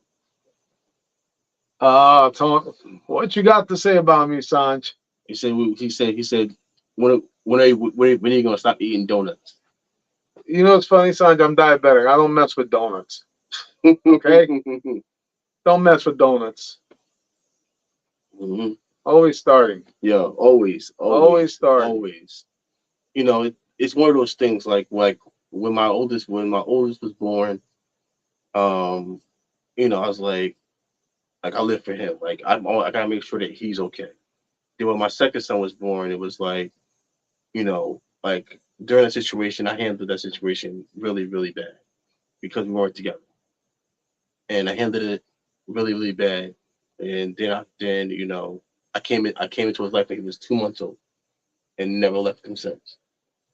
He was 2 months, and I was just because I was like, damn, like my family's gonna know that I had another child, and since 2 months, he's 12 now, and I never left his side. Whenever he wants something, whenever he needs something, you know, I'm always there, and like when he gets in trouble, I'm the like when I say it, that's when he's like, okay, and his mom always goes, how do you always get through to him? And I be yelling at him and this and that. I go because he knows I'll put my foot all the way up his ass, you know, and it's just that it's more of It's that. tough love, man. Yeah. That's all it is. Hey, Sanj, have a good night, Sanj. I'll see you Good tomorrow. night, Sanj. Get home safe. Go the fuck to sleep now. Leave us alone. It's one of those things where it'll all pay. Like my 16-year-old, he got 2 more years, and he's planning on going to the military. That's his plan. So and then after that, I'm trying to get him up here and get him into one of the fire departments. Because the one thing is, it's so many good people at the shop. Yes. We You got a know, lot of great there's guys a at lot the of great shop. people at the shop. We do. And I'm always throwing that in the back of Cliff's ear. Yo, Cliff, in 3 years, I'm gonna need you. The only thing that messes up the shop is Sanj. Yeah, Everybody else everybody else is everybody good. else is good. Uh-huh. You know, and it's one of those things where, you want them to be better off than you. And once they're good, you never stop being a father, but you feel like your job is Yeah. done. You know, Yeah. like almost 40 years old, and my dad would call me like, "How you still doing dumb shit?" I'm like, "Oh God damn," you know. So, it's certain things like it's certain things like that in those conversations that you cherish. Yeah. So, It's funny because there's times I think about my father. My father died when I was about 12 years old. mm, And I told my wife, I said, it's funny, if he would have been alive, I said, I could tell you right now, I would have never been a cop. mm, I said, his dream was for me to take over the company. wow, yeah, I said, that was his dream for me to, that's why he was, he had me learning everything. And Listen, I would get paid. Mm-hmm. And back then, he would pay me. I kid you not. I think it was like $250 back then. And I'm Wow. talking about So at way 12, back. at 12, you like, oh, I'm caking. Oh, But guess what? I never went nowhere. yeah. So Mm-hmm. you You know, stack the money. yeah, just like the money. Mm-hmm. Um, you know, I wish he was around because we had a lot of fun. The time that he was around for me, he was a good man. He taught me you don't steal, Mm-hmm. you don't rob nobody, Mm-hmm. you don't do drugs, Yep. and you know what? I kept to that. Even with my daughter, I'm the same way. You don't do this. You try to help people. Yeah. If you can help them, you help them. You know, you don't become a victim neither. Yeah. I mean, you don't let Exactly. nobody assault you or nothing like that. Mm-hmm. But if you can help somebody in need, it's okay to help. Yeah. Um, Exactly. my big daughter, when she was about maybe, I would say like 9 years old, she had hair that her hair reached basically the back of her knees. Wow. She came home from school Mm-hmm. and she said, "Dad, can I talk to you?" She was only like 9, 8 years old. I Yeah. said, "Yeah." I said, "What's up, baby?" She goes, you know, they came to the school to talk about St. Jude's. Yeah. I said, "Oh, okay." I said, "Yeah, I know St. Jude's is, honey." She goes, "I want to donate my hair." I said, "Oh." Wow. I said, "Okay." I said, "Hold up, you got to speak to mom." Mm-hmm. I said, I called my wife down and said, "You know, has she spoken to you?" She goes, "Yeah, she spoke to me, but I told her she had to speak to you." And I told her, "You know, if you cut it, it's going to take a long time for that hair to grow back." She goes, "But daddy, there's kids Yeah. that actually Need could it. use, My hair. Yeah. you could use my hair." I still remember I recorded it. I'm not gonna lie, I actually had tears when they cut her hair. But it was more because at such a young age, she had a good heart, Yeah. you know? And even after we did that, she donated it to Mm-hmm. something, oh, it's out of Florida too. That you donate it to them, they make wigs for the Yeah. kids. Yep. Mm-hmm. Um, After that, what she did, she came back to me a couple of months later. She goes, "I want to do a fundraiser for St. Jude's." Wow. I said, "Oh, okay." Mm-hmm. Went online, I set it up. I think we raised between 500 750. That's nice. It's something. Yeah, it's something. It's something. It's something. But It's they those. so It's those little things. those little things, and even now, my little one is doing the same thing. She does. She goes, "Dad, you know," and the teachers, all you're doing is always helping somebody. Mm-hmm. I said, "We're trying to, so we want to raise them the right way, you know." Exactly. Listen, even as a cop, doesn't mean you got to arrest everybody. Yeah. It doesn't mean you have to arrest everybody. People could be having a bad day. People can Mm-hmm. be going through stuff. Sometimes sitting down and talking with them, calming them down. Uh-huh. You get a lot more with sitting down with them and talking to them than coming in, Yeah. gun Guns hole, blazing. Yep. yeah, Especially threatening to lock them up and stuff. especially with domestic cases. Yeah, domestic, it was domestic was weird because you would help them, Mm-hmm. especially like the victim. You would Yeah. help them, Uh-huh. get them the help and everything, And they go right back. and a month later They go right back. they go right back. Mm. You Oh, know, just real quick, block. My favorite donut is an apple crumb donut. That's my favorite. But that's something that I know. You know what? I feel like toxic relationships are like I don't know. For some reason, people don't understand it until they're out of it. Once they're in it, they can't leave it. Once they're no, once they're in a toxic relationship, they can't. For some reason, they just can't leave. it's like, and now I can't remember what we used to call it. But you have victims that they're so used to it, Mm-hmm. they think it's normal. It's Mm-hmm. okay. Listen, it's not okay for a woman to hit a man, and it's not okay for a man to hit a woman. At all. There was a lot of jobs that I would respond to, and listen, both parties had bruises. Yep. Both parties had Mm-hmm. knots and Yep. scratches. Guess what? Both got to go. Mm-hmm. Y'all both assaulted each other. Y'all both got to go. You know what? Because at the end of the day, a lot of them would end up being back together. Yep. And then you'd be responding Again, to my again point. back to their house for the same thing. Mm-hmm.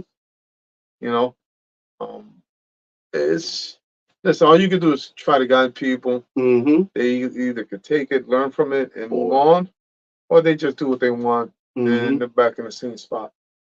Well, I think the one thing too is like a lot of people feel like they have nothing outside of it. So it's like, oh, well, I can't move out. I don't have a place to That's go. another thing. Yes, I don't have nowhere to go. So yes. what am I supposed to do? Well, if I leave him, he's the breadwinner. I don't have a job. Then you got those that if they leave them, they threaten to kill them. Mm-hmm. And they believe that they're going to do it. So listen, Mm-hmm. if they believe it, they believe it. You know, Yeah. listen. Over the 25 years with North, I've seen stuff that there was times that I would come home, especially when it came to kids, that I would come home and hold my kids Mm. because I wouldn't wish the stuff that I seen and stuff that kids were going through, women were going. I wouldn't wish that. I got Oh eight my. sisters. Yeah. I wouldn't wish that on my sisters, and I wouldn't wish that on any female or any kid. Mm-hmm. You know, uh, it's just Mm. like now. I'm retired now. Yeah. It's a different pace, a Yeah. slower pace. So I try to keep occupied in the shop. Yeah. And sometimes Exactly. that's not enough. Sometimes you know what, let me go to one of the shops and hang out and get to talk to people. Exactly. You know, Ah, block says something very, very good. yeah. He said, "Hey, Sanja's not on, so I'm gonna tell you. Mine says the curler, foot curler. Sanja's not on, so I'll say it So now. he said you give your kids the blueprint for life, but it's still up to them to follow the blueprint or modify the blueprint or Yes, just trash it. yes, it is. You But just all gotta we can stay do is on guide top them of and them. push them to be the best. And that's true. Yeah, he's right. You just You know. gotta listen. You do your best. You stay Yeah. on top of them. Mm-hmm. What they do once they become adults, Yeah. then you did your best. Uh-huh. You did your best. And Angel said, thank you for Sunday. Anytime, Angel, bro. You know how it is. We're all family there. We're all Mm-hmm. family.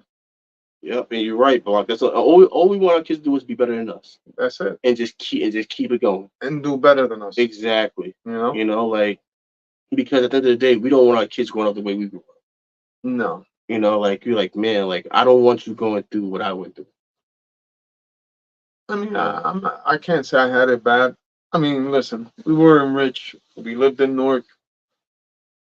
Um, but I try to do better for my kids. You know, That's it. I want them to have more things than what I had. Yeah. You know, but I do want them to learn the fundamentals that you work for. You Yeah. work for your money. Mm-hmm. Don't do the drugs. Stay Yep. away from that crap. Stay away from negative people. Yeah. Um, I try to teach them that kind of stuff, man. Because I Mm-hmm. used to see it every day. And you come out here to help people, and so a lot of people were appreciative. But then you have people that, because of maybe one bad cop, every cop had to pay for it. Yeah. And Well, and that happens a lot, because some people they they feel that power and they feel like they're invincible, yes, you know, and that happens a lot where like did you see the incident where the person got tased? The guy was against the car and the female officer tased him in the back and the guy started crying. I didn't see that one. Oh, it was bad. It was bad. So guys handcuffed already. You see, I have a problem with that. Yeah. So I have a problem with that. so the guy is cuffed. She throws him against the car. She has to take it to his back. And she goes, "Oh, you're not so tough now, are you?" And hits him with the volts. No, that's the woman. Yeah. Yep. I saw that. Yeah. I actually made a comment on that. Yeah. So, yeah, she. I saw that video and it was disturbing. I was like, Yeah. why is she so aggressive when it's just a? But no, my thing about that situation is she's by herself. There's nobody else. There was no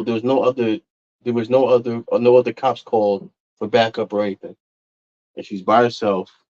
And honestly, you can't use the excuse that you were scared because the situation was under control. No, not with her. She would listen. That officer, I saw that video and I would have never handled it that way. Yeah. Because you could speak to people. Even if they're starting up here, you could bring them down by Yeah. talking to them. Yeah. Unless And they're on some type of drugs. and he wasn't. But here's the thing: they try to cover it up by saying that he had drugs, he had this, and they gave him like 6 charges. You know what the problem is, and this has always been my thing. Not all cops are bad. You got a lot of good cops out Yeah, there. a lot You of good got a cops. lot of good cops. In every profession, you're gonna have messed up people. Yep, I don't care what department you're in, what state, how big the department, how small. You're always gonna have a bad apple somewhere. always. You know, the problem is trying to weed them out. Hmm.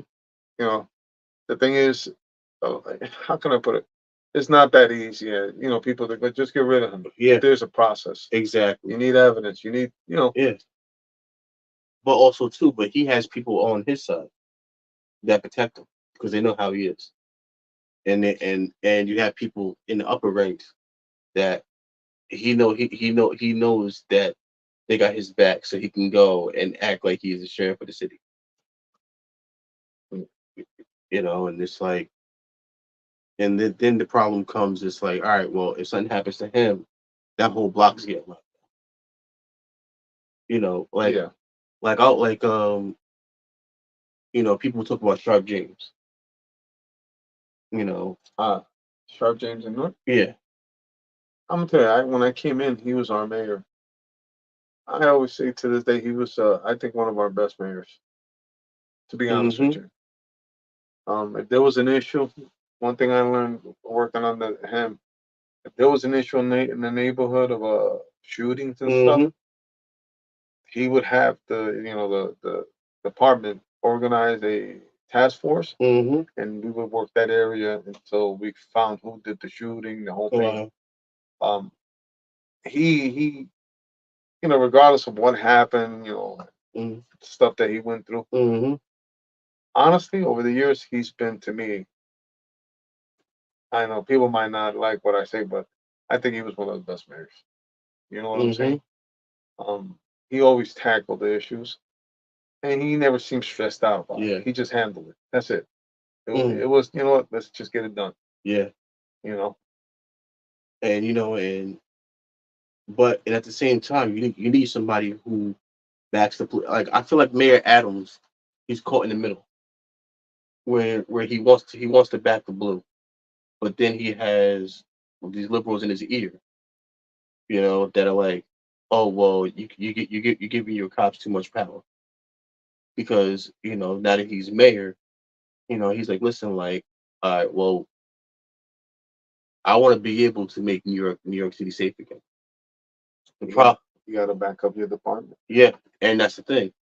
And it's been so much going on, and the problem now is that you have certain groups that when the cop does something to stop something, they're there to say, "Oh well, did you follow the book?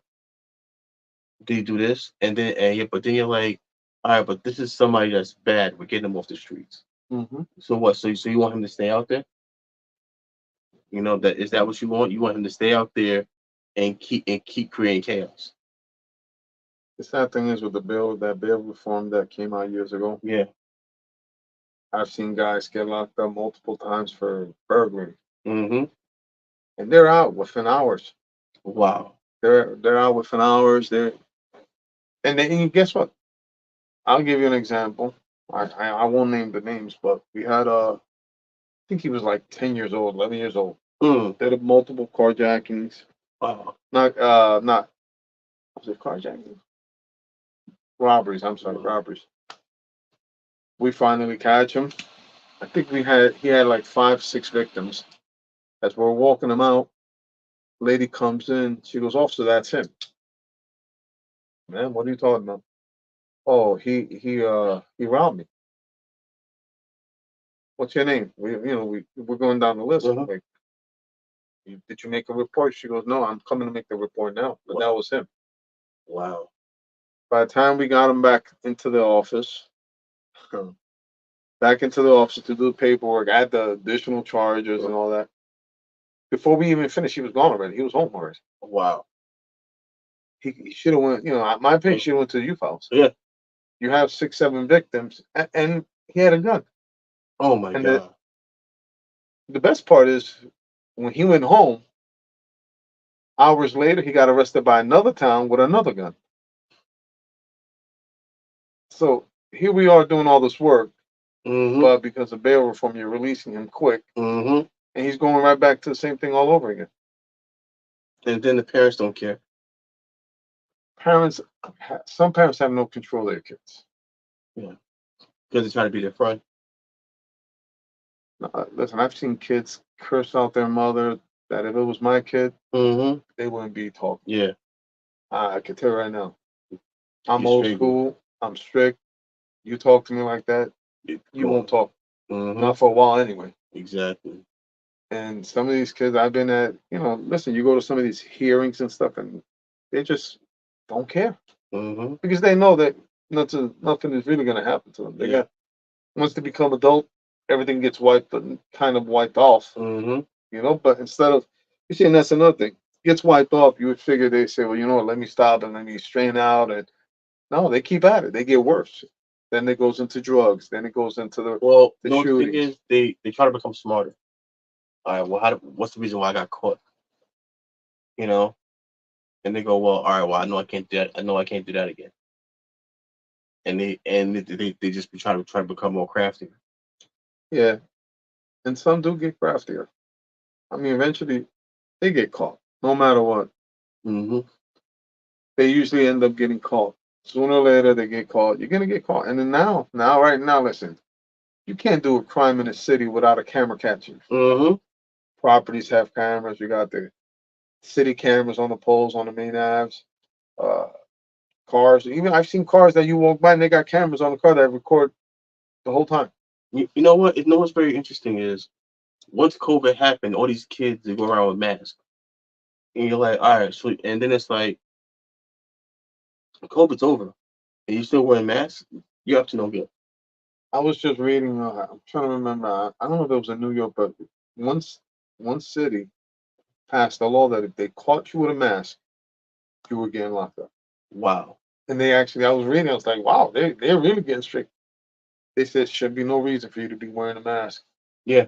Um, because a lot of them they still listen in the summer. Mm-hmm. And I've seen people in the summer with ski masks. Yeah. It's 85 degrees out here. Why are you Exactly. wearing the ski mask at 10 Exactly. o'clock at night? Yeah. Mm-hmm. Because you're up to no good.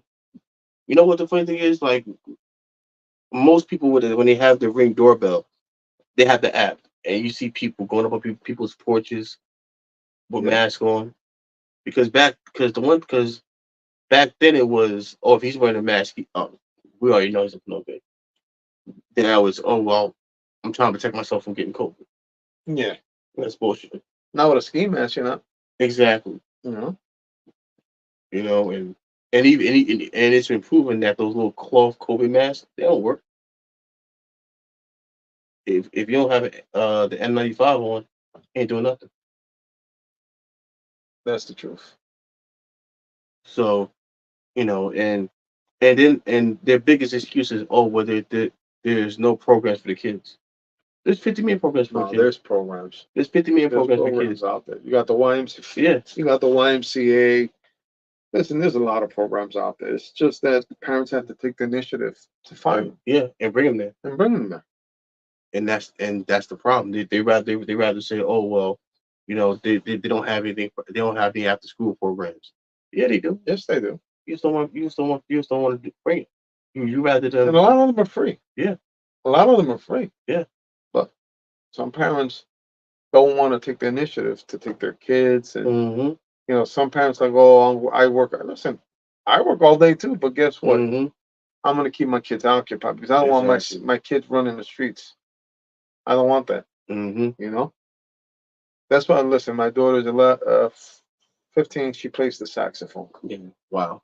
My 11-year-old plays the piano. Mm-hmm. At one point, they were doing jujitsu. Listen, they come to me, Dad, we would like to do this. All right, first thing I do, or my wife does, we'll get on. We'll find a place that we could take them, Yeah. even if we gotta pay. I'd rather have them occupied like that than sitting on a PlayStation Yeah. Mm-hmm. or YouTube and all that stuff. Mm-hmm. I'd rather have them doing stuff like that than sitting at a computer playing Mm-hmm. TikTok and all this nonsense. Yeah. You know, you got to take the initiative with your kids, man. Yeah. For real. You know, Yo, what's up, Tony? So thanks for hopping in for a second, brother. I appreciate it. You know, and I said he's the leader of a cigar group that I'm in. Oh yeah, Yeah, Tony's really good people, man. He's really good people. nice. You Nice to know, meet you, Tony. yeah, man. He's really, like giving. Like he's doing a raffle, and he normally gives out, so like organized so much stuff. So like if he says love Legion like there's family, and that's what he does. So it's pretty. So, you know. And where's out? Where's out of? Oh no, it's a Discord. It's a Discord group. Oh what? It's a Discord group. What's that? It's like group to Discord. So like so we're a group and it's through Discord and we have people down in Texas, Florida. Okay, Yeah, so we have people everywhere that's and nice. every year we have a meetup. So last year we had a meetup in Miami. Nice. That's And very nice. so during that meetup I was able to meet EP Korea. Oh man, you want to talk about that was amazing. I was able to meet EP Korea. I met Louis Cuevas from Cuevas Cigars, Okay, and I love Louis like family. And I met Hector Alfonso from Espinoza. I met Eric Espinoza. I met nice. Jack Terranio. Oh, that's pretty nice, Yeah, man. man, it was. Listen, you cannot. Uh, you know. What's the information? Latino Woodworks 2 on Instagram and LatinoWoodworks.com is where you can find them. Yes. Yeah, so you know, and and it was I think it was maybe 14 of us. We had a guy coming from Germany. So one guy came from Germany. People came from Atlanta. Tony's from Boston. Me and Rick went down. We had people from Texas. One guy from California. Nice. That's Yeah, nice. one guy from Chicago. So it was nice, man. It was really really nice. And it was in it's you see them all the time. Yeah. You know, yeah. So yeah, he said a ski mask don't prevent nothing from you. Yo, you right about You're right that? about that. Uh-huh. So imagine in an 85-degree weather, 90-degree weather, they're walking down the street and they're wearing a ski mask. Mm-hmm. You're gonna watch them because you don't know what they're up to. You know what? It's crazy when you hear Mario talk about stuff at the high school. Well, listen, I feel for him. You Being a know, teacher's not easy, man. it is know what because teachers they've been downgraded to just babysitters. Yeah. Well, to be honest with you, that's what cops are now Mm, with all the stuff that's going on. yeah.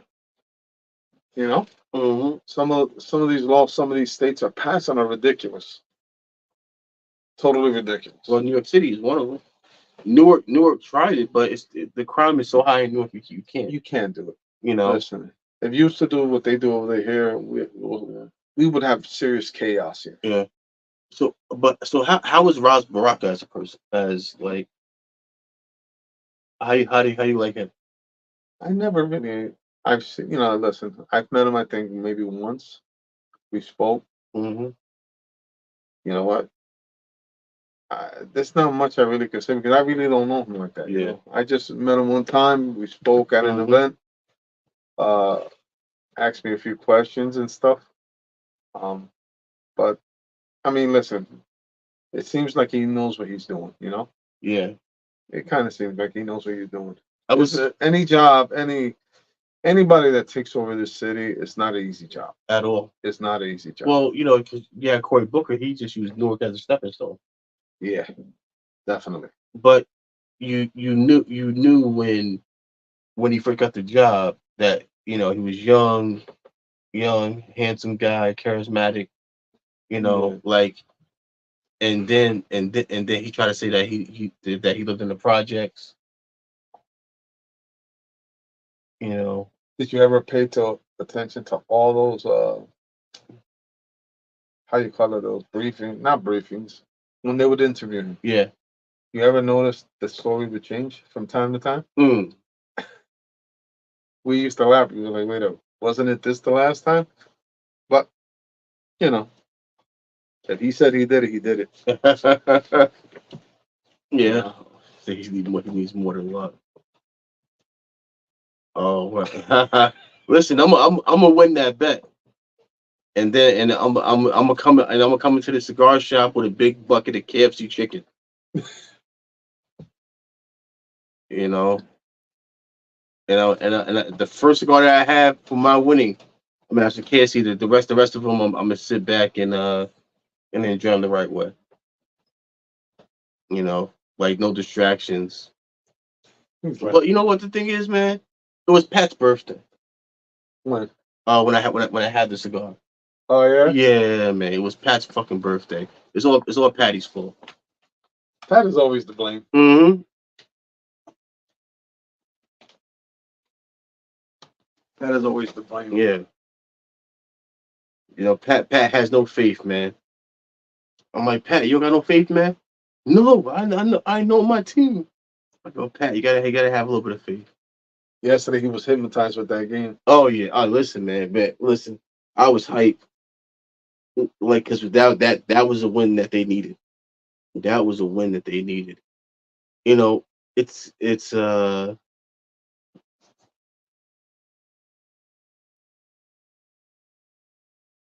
that's listen, so here's the thing. Like, Sanj is giving me so many Cubans, so many cigars that are worth $4,000, $5,000. Like like he'll pull out the box and he'll have all, like, everybody in the room smoke that cigar. There won't be no food around, but we'll smoke it. We'll smoke it right then, and we'll enjoy it. So, like, Sanj is super generous. Is super generous with his cigars, and Sanj, some, like, at least like twice a month he'll go smoke this, but smoke it by yourself. So, this Saturday I actually got to the shop early, and Sanj gave me a cigar from the basement, and I put it in my locker because I knew one Saturday I was gonna be able to get there early enough when nobody's there. Mm-hmm. Got there when nobody's there. I had my breakfast. I sat after I was done with everything, rinsed my mouth out, and had that cigar. Put my phone away and just chill. And I tell you, it's a whole different experience. It's a He has whole a lot of nice cigars. a lot. A Like lot. like like you guys have no idea what's down that basement. That basement is insane. The crazy part is when he brings them up and he starts giving out to Yeah. here, take one. You're like, Yeah. really? Yeah. You're like, oh, You okay. know. Yeah. Like Sanj is one of the most giving. He's one of the most giving. And the one thing Sanj always says is he goes, it's just cigars. Yeah. He goes, it's just cigars. When we leave, we don't take nothing with us. Yeah. Yep. He goes, it's just cigars. And so he'll go, here, take this, smoke this. Tell me what you think. Like, he gave me one of those. It was a Magnum something. I think it was a Upman. It was a 6 by 58, and that's a big size for a cube. But I tell you, the floral notes on that was insane. I was like, this cigar, and the whole shop smelled like those cigars, and it was amazing. Yeah, those. Listen, I've smoked a few that he's given me, and I'm like, wow. And you trying to, you try to smoke them slowly. Yeah. Enjoy. Yes. Yes. Yes. So you try to make that last for like 2.5 hours. To the point you bump you. Yeah, your yeah, fingertips. exactly. Like, honestly, the last cigar I had like that, well, besides the one I had on Saturday, was the Adversario #1. Yes. That cigar for $64. You want to actually have something nice that they don't have here? Is that a question? Hell yeah. All right. Let me. Oh shit. We're gonna pull off something nice. Oh shit.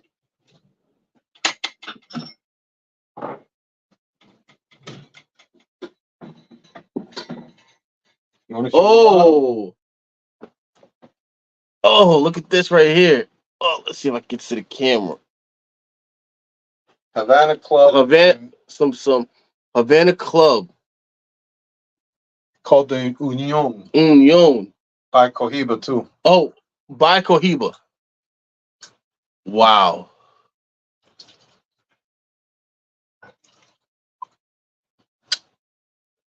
There you go. Thank you. You're welcome. You see, but before I left, I was gonna ask to try the Blanchers. Oh, we can try it after this. Yo, We can try it. Cheers. cheers. Cheers, everybody. Cheers. Wait till you smell it. Dude, the cherry on this is crazy.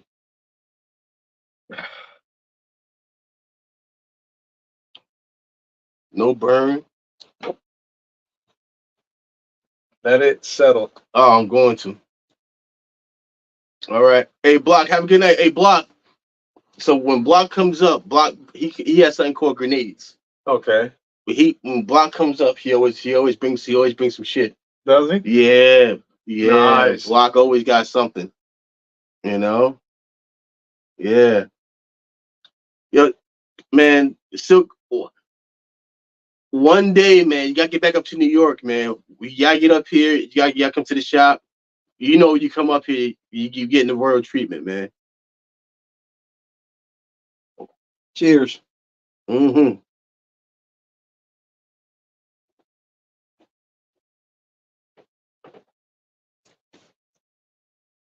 Nice and smooth, right? Oh my god. The flavors on this is amazing. And it's smooth Not harsh. at all. Wow. Get that nice wood, cherry. That's what we do. One day, yeah. Oh, so how is it out there in Hawaii when it comes to alcohol? Oh. Like, how is your selection out there when it comes to liquor? You know, because he's out in Hawaii, so he's the one that always ships over the Hawaiian bread. That's something on my bucket list to go to Hawaii, Hawaii. really, yeah, yeah.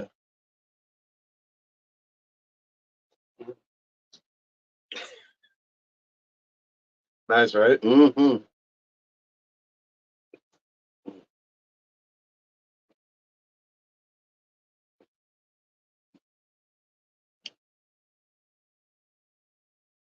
Yes, sir. Yeah, anytime. Yeah. Anytime. Uh-huh.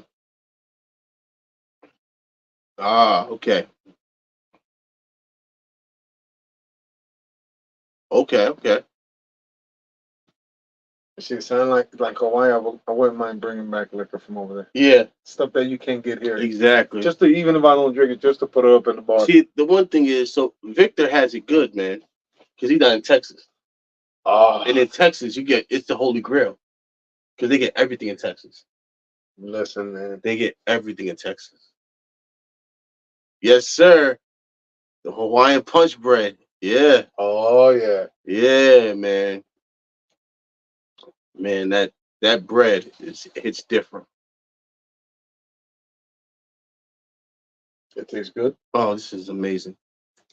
This is something that this is like a victory. This is a victory. Yes, it is.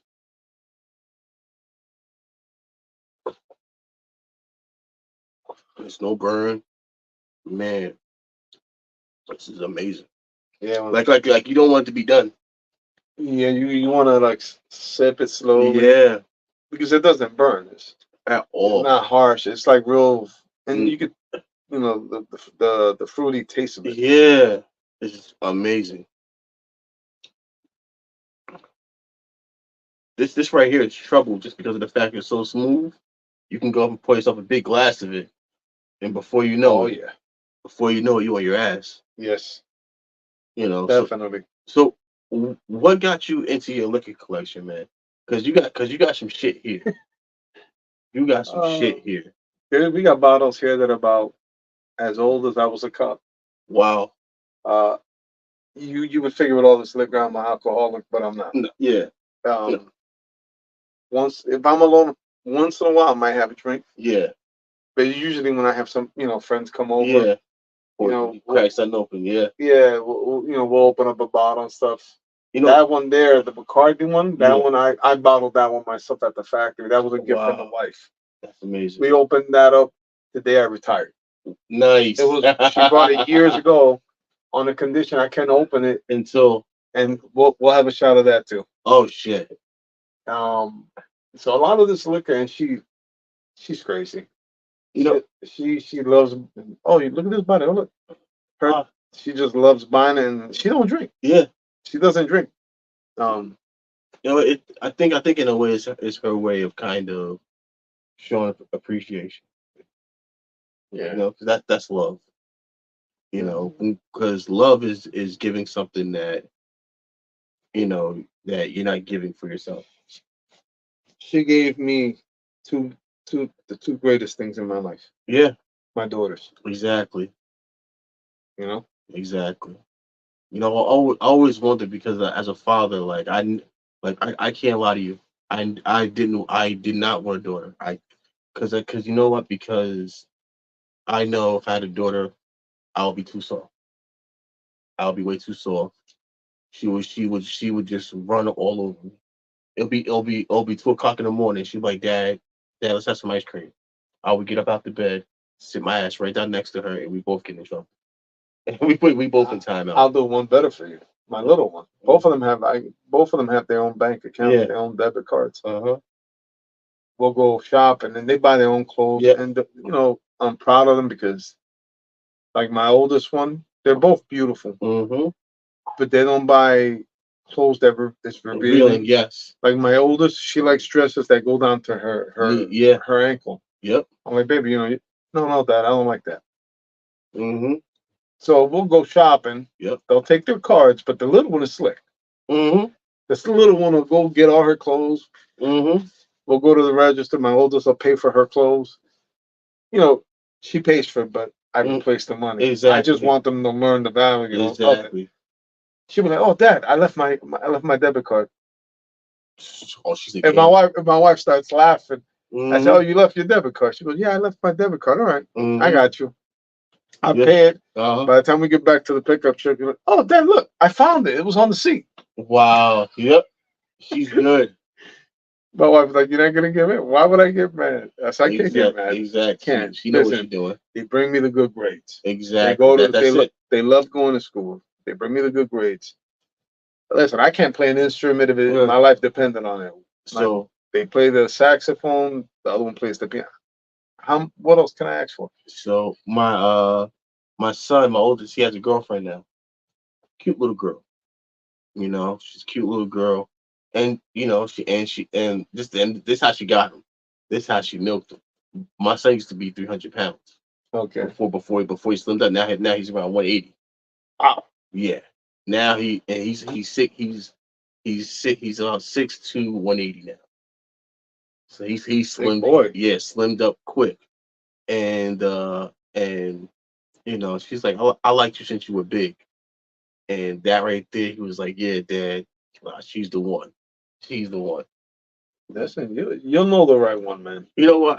I always the one thing I tell him, I say, listen, you're young. You guys might date until high school. You guys might date until you graduate high school, and just she goes to different college, you go to different school. Or because you can't see each other like you used to. Hmm. And I said it's okay. I said don't get mad, don't be upset. It's the thing is that it's a lot of girls out there. You'll meet more girls after high school than when you're in high school. Yeah. You know, and that's the one thing. Listen, like I tell you, listen, my first day with my wife was to the Hmm. Englishtown swap meet, Yeah, and the last Chevelle we had that we yeah. did, it was actually hers Wow. because I had the '68 Camaro, I had Hmm. the '69 Nova, the '65, but I had like four cars, Mm, and I still remember going to. They were hounding me for 2 months because mm, I used to buy them and resell them. yeah. They were hounding me, Tony, come see this car down the shore. Hmm. It was actually owned by a cop from another town. Yeah.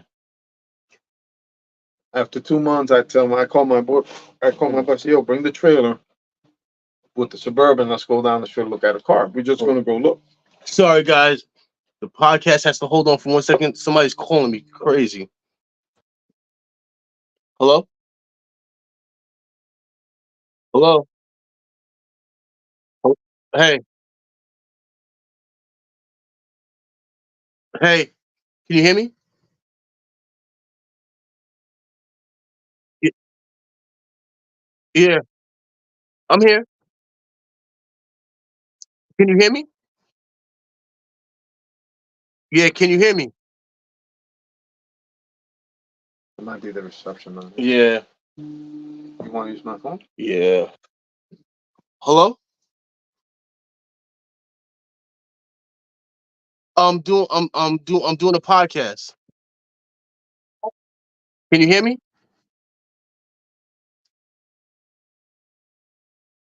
Uh,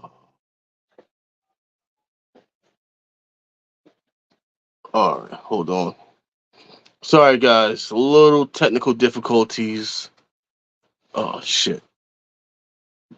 And now the phones jump up and down.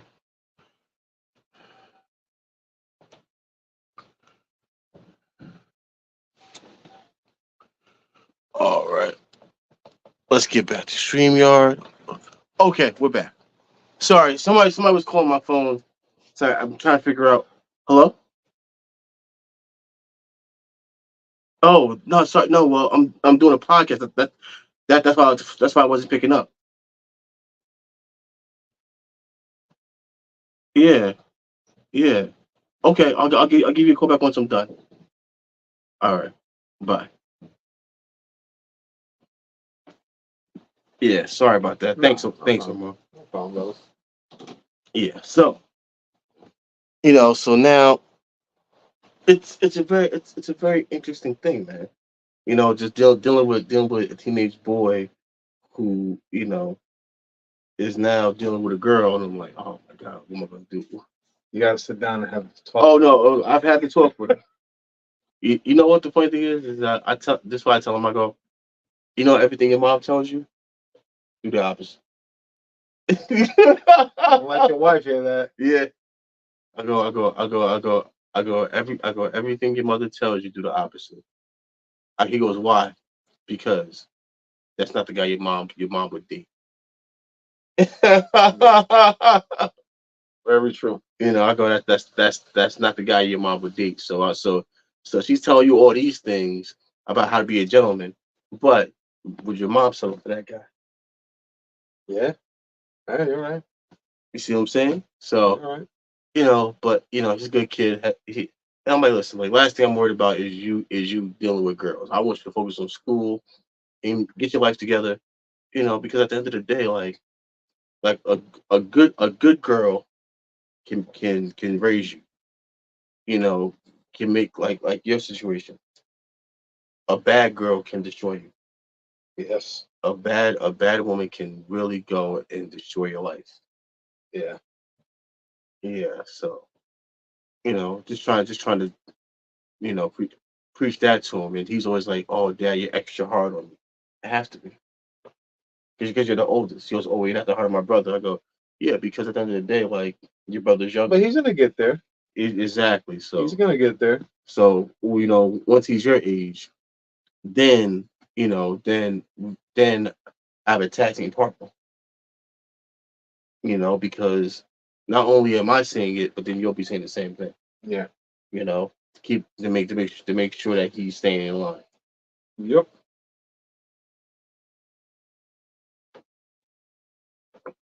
But those are the things, in life that are precious. But guys, it's actually over 2 hours now. So guys, this is not Armand's last time being on the podcast. Did you enjoy yourself, man? Oh, I had a lot of fun. I was nervous because I'm not used to this. I'm not. But I had a lot of fun. Yeah. Hopefully we'll do it again. Yeah. And listen, man, it's just sitting here telling stories, Yeah. and the people interact with it, man. listen, I'm so grateful for you guys just watching, We man. are. I Definitely really are. am. Like it's something that like sometimes like you got these bigger YouTubers and they have you know over 1,000 people in the chat. They're like, damn, that's kind of crazy, Yeah. But just having just even like six is something where it's like, damn, this is amazing. This is crazy. Yeah, it is. Where people just really enjoy my content. I want to say, man, thank you guys so much Thank for you just so much. watching, man. I really Thank appreciate you. it. You have no idea. And listen, Big Guilty Cigar Podcast. We are out. Until next time, tell a friend and tell a friend, man. Put two of your friends on, man. Help me get over 200 subscribers. And until next time, man. God Peace. bless. God Take care. bless.